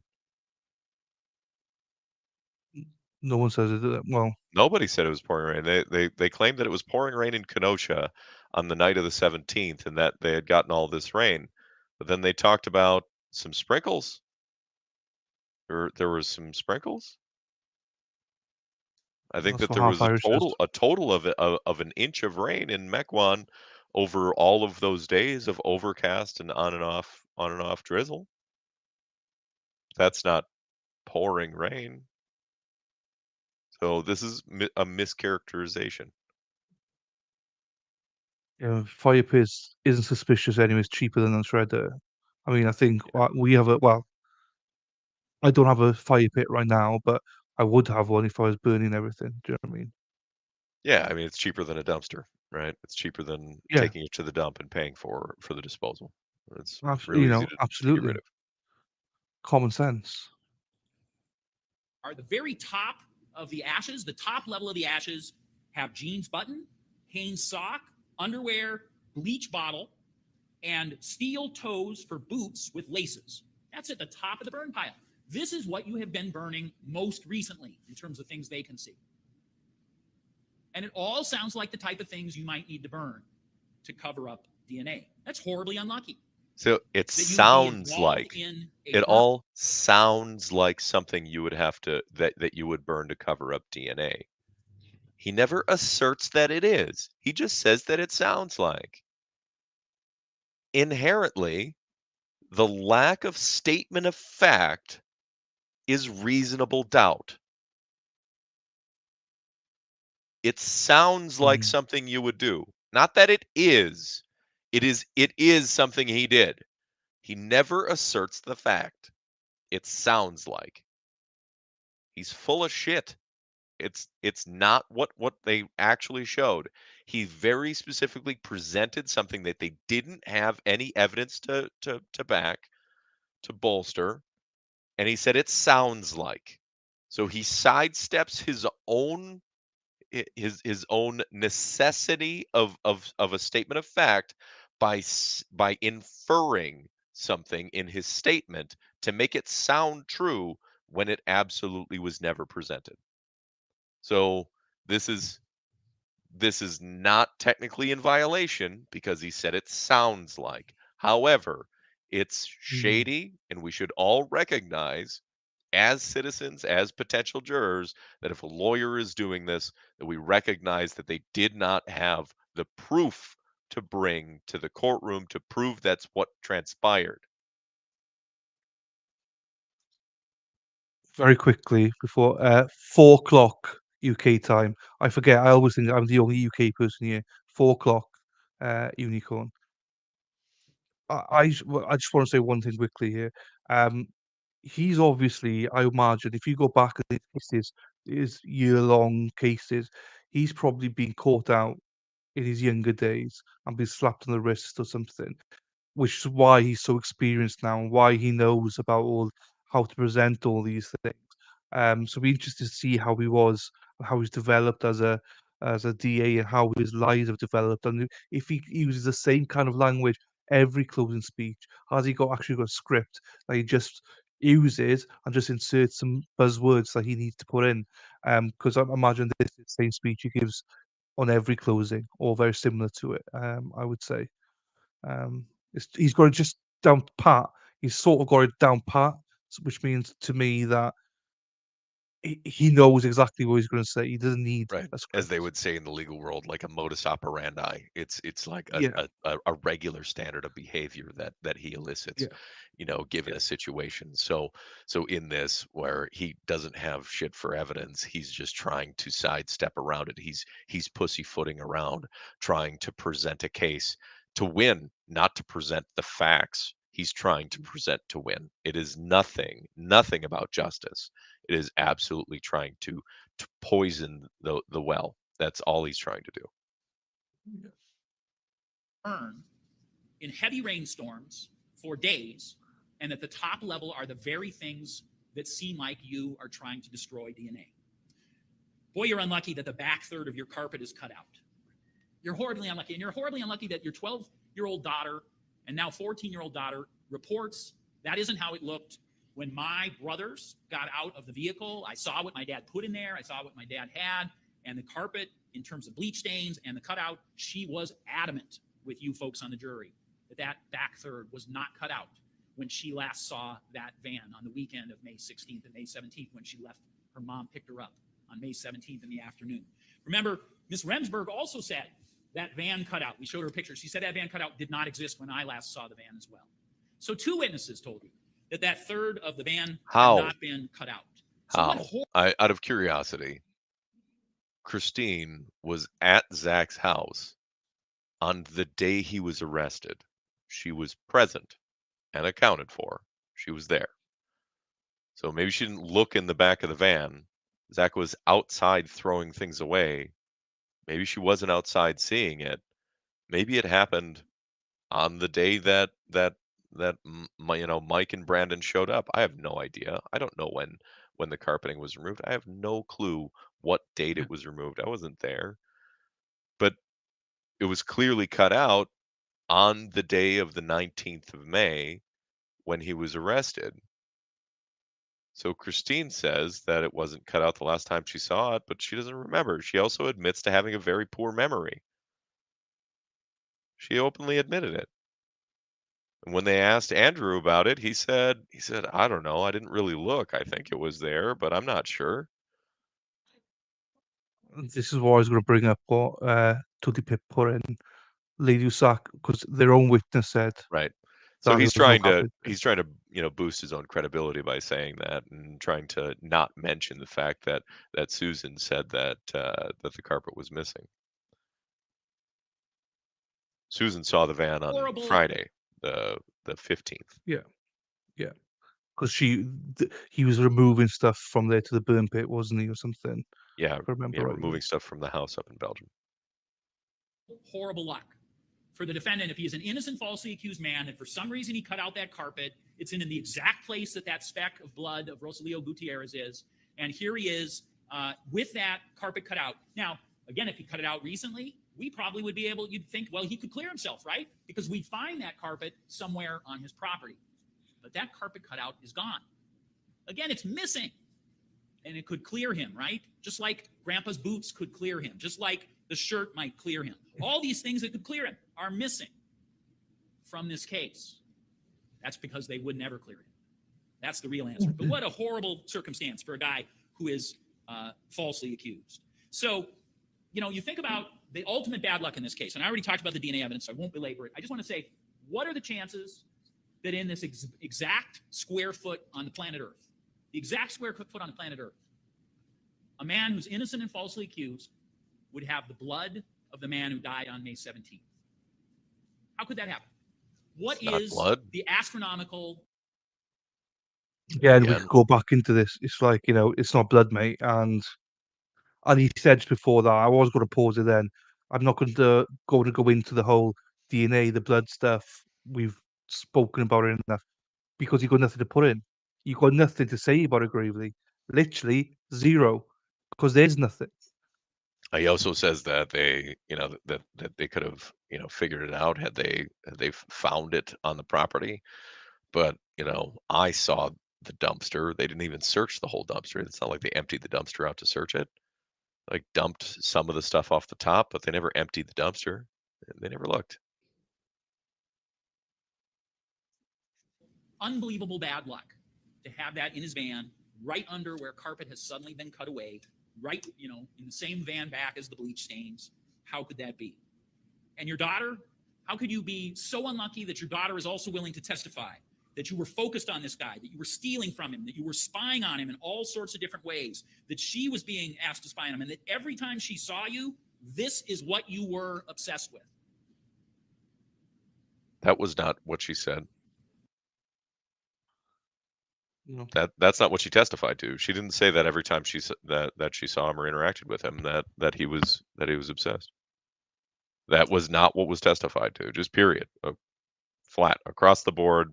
That is not what was testified. I can imagine Zachary just had enough of it. All these lies. Do you know what I mean? Jesus. Well, the look on he's exhausted. He's falling asleep. So that was like 3 days of him being kept awake. Yeah. He's literally sitting there fighting sleep because he hasn't slept in days, like more than like an hour or two a day. Yeah, that's not. But also, he's probably fed up with all the lies and everything on top of that as well. Could you be an innocent and falsely accused man who has your daughter say all those things, including, I may just watch him or follow him to his house one time just for the fun of it?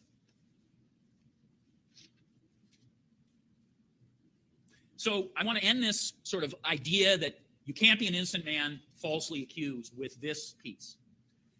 Unchallenged evidence in this case is that two individuals, Mike Campbell and a buddy, go to the defendant's home before law enforcement is ready to come in and arrest and do a search.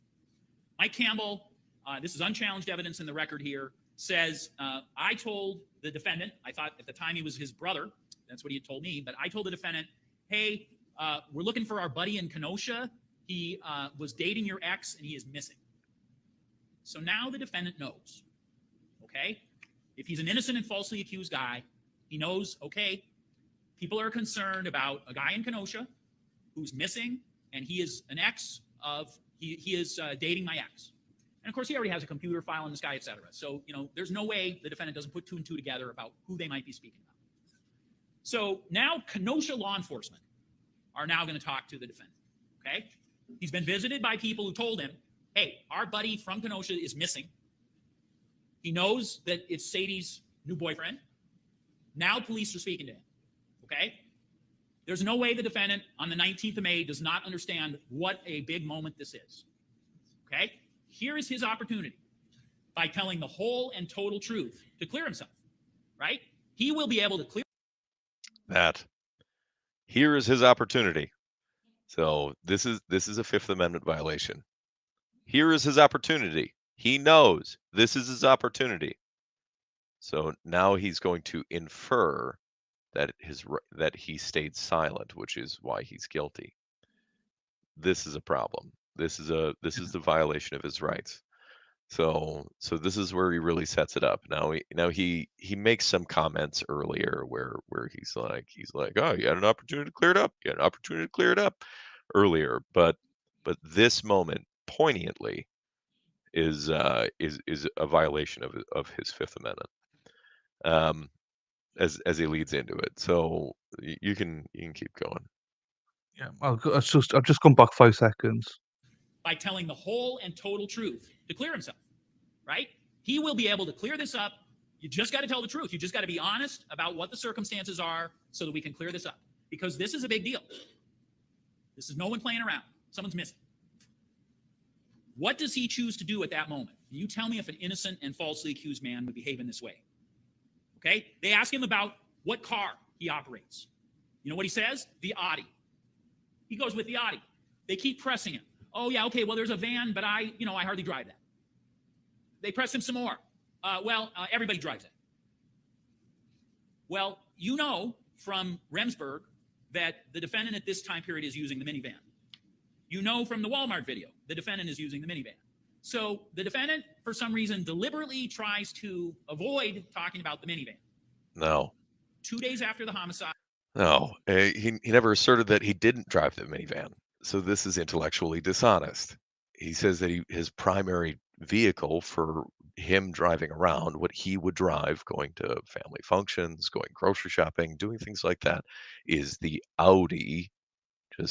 So we know how to say that correctly. This prick is the Audi, but he drives the minivan for construction, for hauling the kids, and then he has it as a backup vehicle for, I don't know, like when Christine needed a vehicle and things like that. So yes, he owned and operated both vehicles, but when asked what his primary vehicle is, what he drives, why would he not say the Audi? It's what he liked to drive. He preferred to drive it.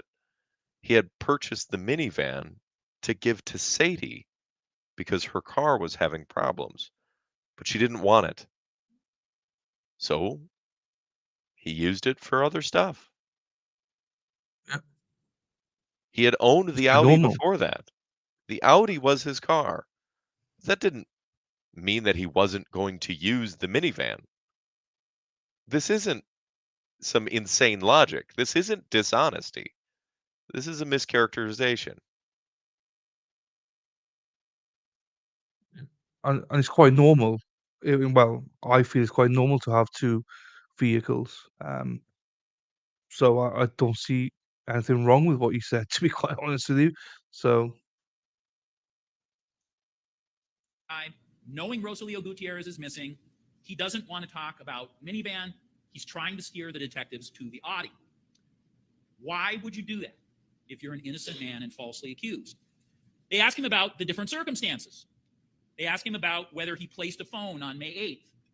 Rather than sharing that, you know what, I have monitored the phone on occasion. There might be something on my computer. I put it in Rosalio Gutierrez's file. He denied that on May 8th that he had done any placement of a phone. The electronics show that that's not true. He chose to lie to law enforcement about that incident relating about what Sadie and he had talked about. Again, they never actually presented that the phone pings from the 8th were in the Rosalio folder. So I don't know what the hell he's talking about right now, but that was never presented in evidence at all. And he claims that it's a lie, but he actually very specifically talked about how how she withheld the phone from him. So I mean, this is crazy. Videotaped on that April 24th incident where I peeked into Sadie's window with my daughter. Never videotaped. Well, why would you say that when we have that video on your devices? What You, jury, video? got to see at least, They never saw a video of the inside. He never videotaped the peeking of the window. It was never videotaped. It didn't happen. It was never presented. This is not proof. This is dishonest. snippets or a glimpse of that video, what we have of that video. And so, again, he chooses to lie about that rather than saying, yes, here's all the things I did, but I never did the piece that I don't have anything to do with this person in any other way. He said, I've never seen this Rosalio other than the one time I saw him through the window. Well, we have the directions to Rosalio on May 13th on the defendant's devices. We have the text. We have the phone that shows he's at that residence at that time. No, they didn't. They did He's not show that he was at the residence. They never proved that he was at the residence at that time. That is a lie. It's getting infuriating now with all the lies. Now, does he know who Sadie is dating? Okay, now this is an easy one. He's got a file in his computer that he has labeled Rosalio Gutierrez. He's looked up Rosalio Gutierrez's background in all sorts of ways, right? This ought to be a softball question. Here's what the defendant does. He says, yeah, I think his name starts with last name starts with a G. He's called Junior. He might be a contractor. He acts like he doesn't even know this guy's name, which is completely false and is not what you do if you're an innocent man and falsely accused. And then he is asked. All right, just to put a point in there. I don't know the guy's name, and I'm covering this trial, and I always forget it. I just say RG because I can't pronounce it. So that's not unreasonable. I don't remember the full name, in my opinion, because I wouldn't remember it. I also want to point out that when they were interrogating him, it was somewhere between midnight and 1 in the morning. So they held him for hours after he called 911, which Michael Gravely conveniently left out of his statements about this, that Zach called 911 for assistance because two men that appeared to be armed showed up on his property to question him about some missing person that he knew nothing about. So Zach calls 911 on himself about this? What? Who does that? Well, not someone that committed that crime. You wouldn't do that, right? You wouldn't want the You might attention. panic, you might try and hide something. You might take, if hypothetically you had $50,000 as getaway money, you would maybe take the 50,000 and go, right? Yeah. That would be a logical set of events that would occur. Yeah. Not calling the police for assistance, you would disappear. You would run. Yeah. Or you'd definitely get rid of the van if you'd done it. You wouldn't have that van stood outside. Do you know what I mean? Yeah, none of it And makes sense. no, you'd want to just bring doesn't happen. awareness to yourself. You'd be shitting a brick. I would be. Yeah. I'd be full of anxiety. I would never feel. It's like, what if they want to search something? What if these two guys then say, no, we think he killed them? And it's that, just don't bring attention to yourself. Right. Members of this jury. He's asked, where were you 2 nights ago? Not 2 weeks ago, not 2 months ago, 2 nights ago. Okay? And he says, I believe I was with my girlfriend. They press him a little more. Christine Remsburg. I believe I was at her house. Now, he hedges later, but he goes with a false alibi. He goes with a false alibi. And you know what? When they go to talk to Christine Remsburg, she also begins. She's been with him the last 2 days since. You heard her say that. She also goes with a false alibi when the cops first talk to her. And she doesn't change her mind about that until after her sister, who also testified, said, you know what, that did not happen. That is also not true. I remember my sister had been What she said was something along the lines of, my memory's really bad. I think he was with me. You would have to ask my sister. That's reasonable. a false statement of fact. She didn't say he was absolutely with me to lie and cover. She specifically said, "My memory really sucks. I don't really remember. You would have to ask my sister. I think he which is was with me." reasonable. Totally reasonable. Put up, and she was mad. And also, you got to remember that, as you said, he's a lack of sleep. He's in. It's gone midnight. You probably don't have your phone on you. If I have got my phone and my diary on me, don't ask me anyway what I was doing. I ain't got a clue what I was doing last week at certain times. I don't care if there was a murder. I have no clue. I'd have to actually look at my phone. Then I can tell you. And then when they went back to Christine Remsburg, she said, "Okay, you're right. I was mistaken about that information." You as a jury are supposed to believe that they She both led gave into it an with alibi that. about something that It's just she led into the Huh. whole statement saying that her memory sucked. It wasn't even that she started off trying to mislead the detective. She just said her memory was bad, but she thought he was with her. It's just ridiculous. It's such a mischaracterization of what happened. happened 2 days earlier, and they both gave the identical false alibi by accident. You're supposed to believe that's just another horrible coincidence for They an had innocent plans man to falsely spend the night together. So they talked about it. They talked on the phone for like an hour. It is very plausible that two people that, I don't know, are sleep deprived or spent a lot of time together would have said, "I'm pretty sure I was with my significant other." Yeah. That's a Yeah. perfectly plausible thing that would happen. I mean, yeah, accused. this guy. I mean, this guy doesn't get any, so he doesn't know any of that. So I suggest to you, if you lie about what car you use, when the car that transported the body is the one you are avoiding, Did not when you lie. lie about No, he So did he not lie. claims that he lied. He did not lie. Did not He lie. owns No. two vehicles. He owns both of them. It's not like he lied like he didn't own an Audi, right? It's not like he was like, "Well, I drive an Audi," and didn't own an Audi. No, he had two vehicles. He Hmm. has an Audi. He also has a minivan. His primary car is the Audi, but he has two vehicles. He didn't lie in his assertion. This is a mischaracterization. He didn't lie.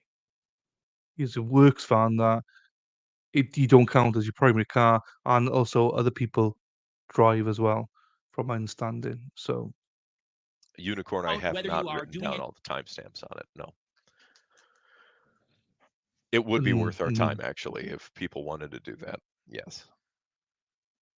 Any activities regarding Sadie and Rosalio when your electronics tell us you are. When you lie about where you were 2 days ago, because during the time period we care about, Rosalio was being murdered, those are the type of lies you don't tell if you know how serious it is and you are an innocent man falsely accused. These things could not all happen. Those 40 plus things I just went through with you could not all happen to some unfortunate, innocent person who's falsely accused. The only reasonable conclusion, ladies and gentlemen, is that those things have occurred to one individual on this planet, the defendant, because he is guilty of the offenses before you. That's the only reasonable conclusion. No way all those things could happen, all in combination to an innocent man. You have 1,039 days of proof that Rosalio Gutierrez is murdered. His blood in that van is proof who murdered him. The electronics of the defendant himself demonstrate his obsession and his more and more concerning pattern, and that he knows no limits. And they tell you that he has a gap off the grid, which is exactly the amount of time that is necessary. And the defendant's lies to law enforcement confirm, because they are on such major matters, they confirm for you that this is not an innocent man falsely accused. And when you put all this evidence together, you will say to yourself, it was quite a plan, but it is not a plan that in the end can succeed, because it is betrayed by that speck of blood of Rosalio Gutierrez, it's betrayed by the electronics, and it's betrayed by the defendant's own lies. And you will find this defendant responsible, and you will hold him responsible despite this plan that he tried everything he could to avoid responsibility. Thank you. Let's take a 10-minute break, and please don't. right, that's that. I mean, there's a lot of lies. There's a lot of mischaracterizations. There's a lot of false statement of fact. There's a lot of false inferences. There's a lot of things that he presents through that. And I mean, consider that we're 2.5 hours in right now, and we probably did around 3 hours last time of just breaking this down. So even if like the first 15 minutes of this, we're still Mhm. it took us a little over 5 hours to break down how many times he mischaracterized, he sidestepped, or he just outright made statements of false fact.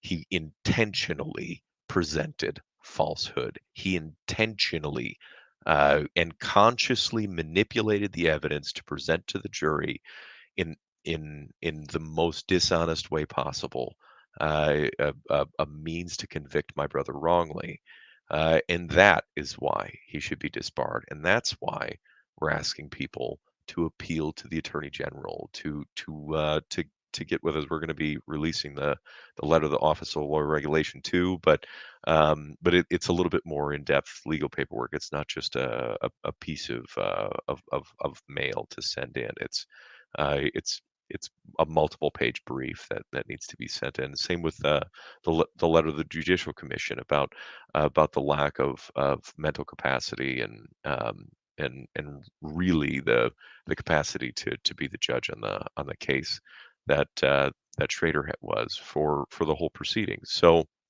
both of those are a little bit more in depth legal briefs. They're going to take a little bit more time. But this is the reality. This is the uphill fight that we've been pursuing. That this man is very intentionally and specifically lied to the public, lied to the jury, lied to the judge, lied to everyone and anyone about the facts of the case. Plain and simple.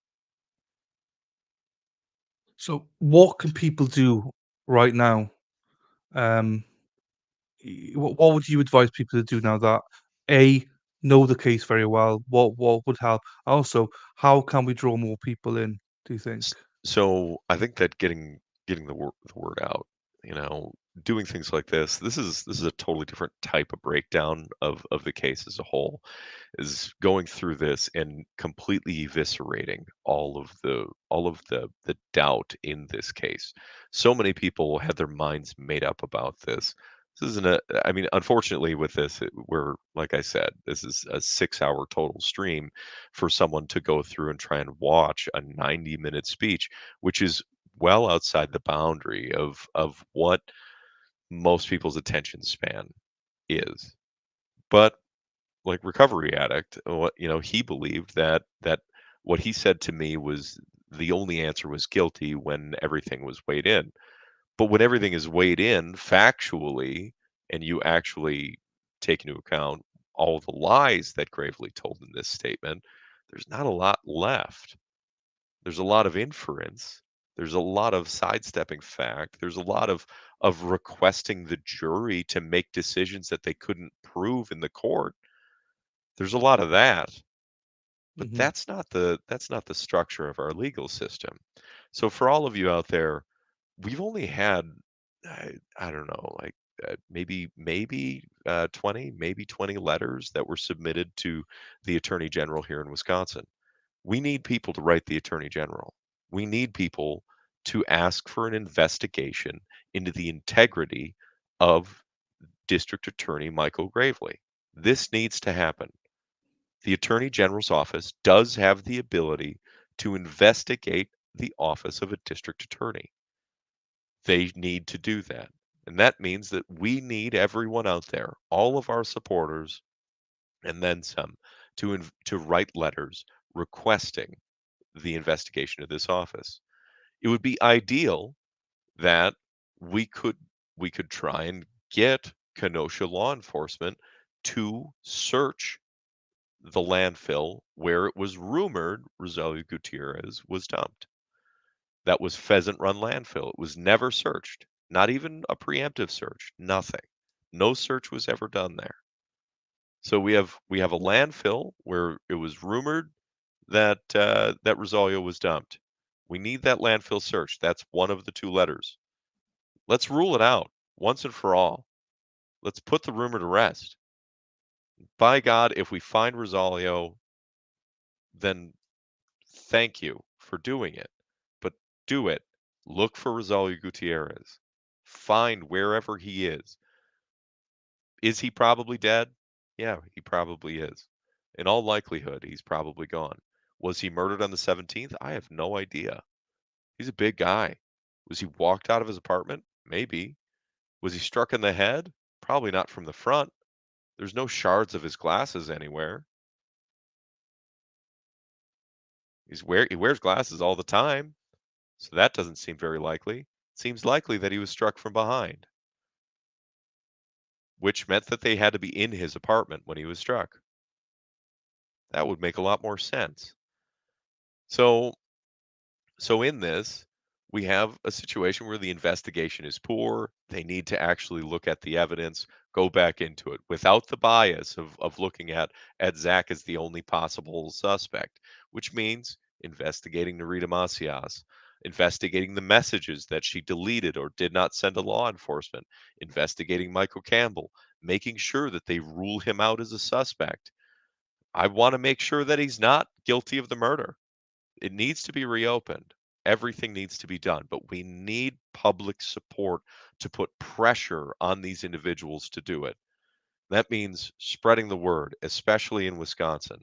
Everybody needs to be spreading this. And if that means that we can get national media to pick up on just how crooked this was, that would be amazing. So for those of you out there that know people that are connected to media, send them this. Make sure that they have the means to look through it. You don't need to take my word for it. The case states it for me. I'm breaking down what I remember and understand from the case as it stands. Now, anything that I might have been mistaken about, the case will clear up. The reality is that everything that was presented in the public sphere is out there. It's all out there for you to watch on YouTube. It was broadcast around the world. We're not doing this with some sort of crazy bias. For the love of God, just look at it with an open mind and break it down. See the lies that they've told and continue to spread the word. We again still need to raise money to really exonerate Zach at this point because they played a dirty game to get this verdict. So I don't expect you to put yourself out of house and home, but if you can spare a little bit, please donate at the Give Send Go. Please go to freezachariahanderson.org. Stay up to date on the website. We continue to release information as we see fit and plausible. Uh, as much as we can risk releasing to the public without putting his appeal in danger. We'll put out, but we need more funds to hire an attorney to actually hire experts and all these things. So spread the word. That's the number one thing that we can ask people to do. What you're doing right now, Dylan, what so many other people are doing for us, going on Twitter, putting this case on blast. Viva did it on Megyn Kelly the other day. Just what people have seen in this case should disgust them. Yeah, I agree. And obviously, I'm just a tiny channel, but I'm invested. It's interesting because I've said this numerous times now. I've shut up during this. Um, I don't even call it an interview. It's not an interview. It's more of a trying to give you a platform. I thought I knew a lot without even hearing anything from you. But now I've heard from you in your previous interviews and now this, and looking through the daily motions and things like that, it, it's it's a slam dunk that needs to be reopened. It's not. It's just an injustice, an absolute injustice. And if I care about it with someone that is from Wales, that has zero impact on my life, in that sense, and I see the injustice, then surely more people should see the injustice. The fact that 20 people have written all those things that you said, great, but where's everyone else? Because there's more than 20 people that support this cause. support you. I haven't sent any letters in. Do you know what I mean? So I'll put my hands up. I haven't done it. So why haven't I done it? Why has no one else done it? Just get it out there, print them, sign them, whatever you need to do. It's all there for you. Don't make an excuse. I haven't got a printer. That's my excuse. But I can find a way around that. So just everyone just do a I little mean, bit, from if you out of the can. country, even if you just email it in. I mean, Yeah, there we if are. you don't have the means or the funds to print and do that, email it in. You all have access to the electronic media. Do that. Bare minimum. Email it to them, email it to us. Send us a copy. I want to make sure that we know how many they've received, because at some point we the people need to hold our elected officials responsible for the roles we elected them to fulfill. And that means Mhm. that prosecutors like Michael Gravely, who's an elected official, needs to be held responsible for upholding the law, respecting the law, and respecting the citizens. The Attorney General of Wisconsin, who's an appointed elected official, needs to be held responsible to fulfill his obligation of his duty. He needs to do that. He needs to be held accountable. And that means that we all need to be on the same page. Yeah. And just ask you for the end. Thank you, Dan, because we can share this content. Clip it, do whatever you want with it. You got my full permission. Do whatever you want. Um, Yeah, I'm not a master and all that stuff, but my content, you can clip anything you want. I know some of you clipped other parts of my content before. You have my full permission. Any video I ever do with Zachariah, I always try and put Zachariah into those videos somehow, some way. Clip it, do whatever. Absolutely not a problem. Um, and this video is different. You noted that. I hope everyone enjoyed it. I wanted to be a little bit different. I want to bring something that wasn't just an interview, Saul going through everything again. Uh, he's just too talented for that. And the knowledge and everything you brought in this breakdown was exactly what I wanted. Honestly, I've shut up through all this because there's nothing for me to say. I'm in awe of everything I've learned from you. Um, I now want to take that further. So Wednesday, obviously, starting a new trial. Hopefully, we pick up a couple of new people to watch that trial, and from that, that's how you build a small army. Um, but I really, really appreciate your time. So I'm not going to take up any more of your time. You've given us like 6.5 hours. That's way, way too much. I don't deserve that at all. But I absolutely appreciate you for that. I absolutely appreciate everyone in the chat that came to support Sol, Zach, myself. So please come along on Wednesday if you're able to. If not, please share that it's happening. That's good enough. Please like the video. That helps a lot. And also, please, if you've got the means to do it, please clip it. Please do whatever you want. If I'm acting like a dick or a fool, just whatever gets clicks out there, please do it. Um, and that's where I'm at with it. Thank you very much to everybody. Sol, do you want any final words from you from this? I think that it's important to continue to extend the courtesy to Gutierrez's family, our remorse for their loss. I mean, regardless of what happened to him, please don't think that we're belittling your loss whatsoever. That's not the case. We want justice for your family as well. I couldn't say that enough times. We have so much empathy for you, and it hurts us. When we were in the courtroom when they announced that they just let that dump go down in Illinois, when they just said that they just released the landfill without searching it, we were on the floor. We couldn't even believe it. The ineptitude of the police and the DA in this case, and how they did this, stole justice from your family. And that's really a huge part of what this is about. For those of you out there that are questioning this, there's reasonable doubt. And there's reasons why Zach's trial should not be precedential in how we hold this hold a trial in the United States whatsoever. There's reasons as Americans we should demand at the bare minimum that they retry him on evidence that they've collected and not on hearsay and not in violation of his rights. It's very important that we, the people, hold our government accountable for that. And if they can prove it, fine. But help us get to that point. Help us hold our government accountable. That's even to you, Gutierrez's family, to Celia Patterson.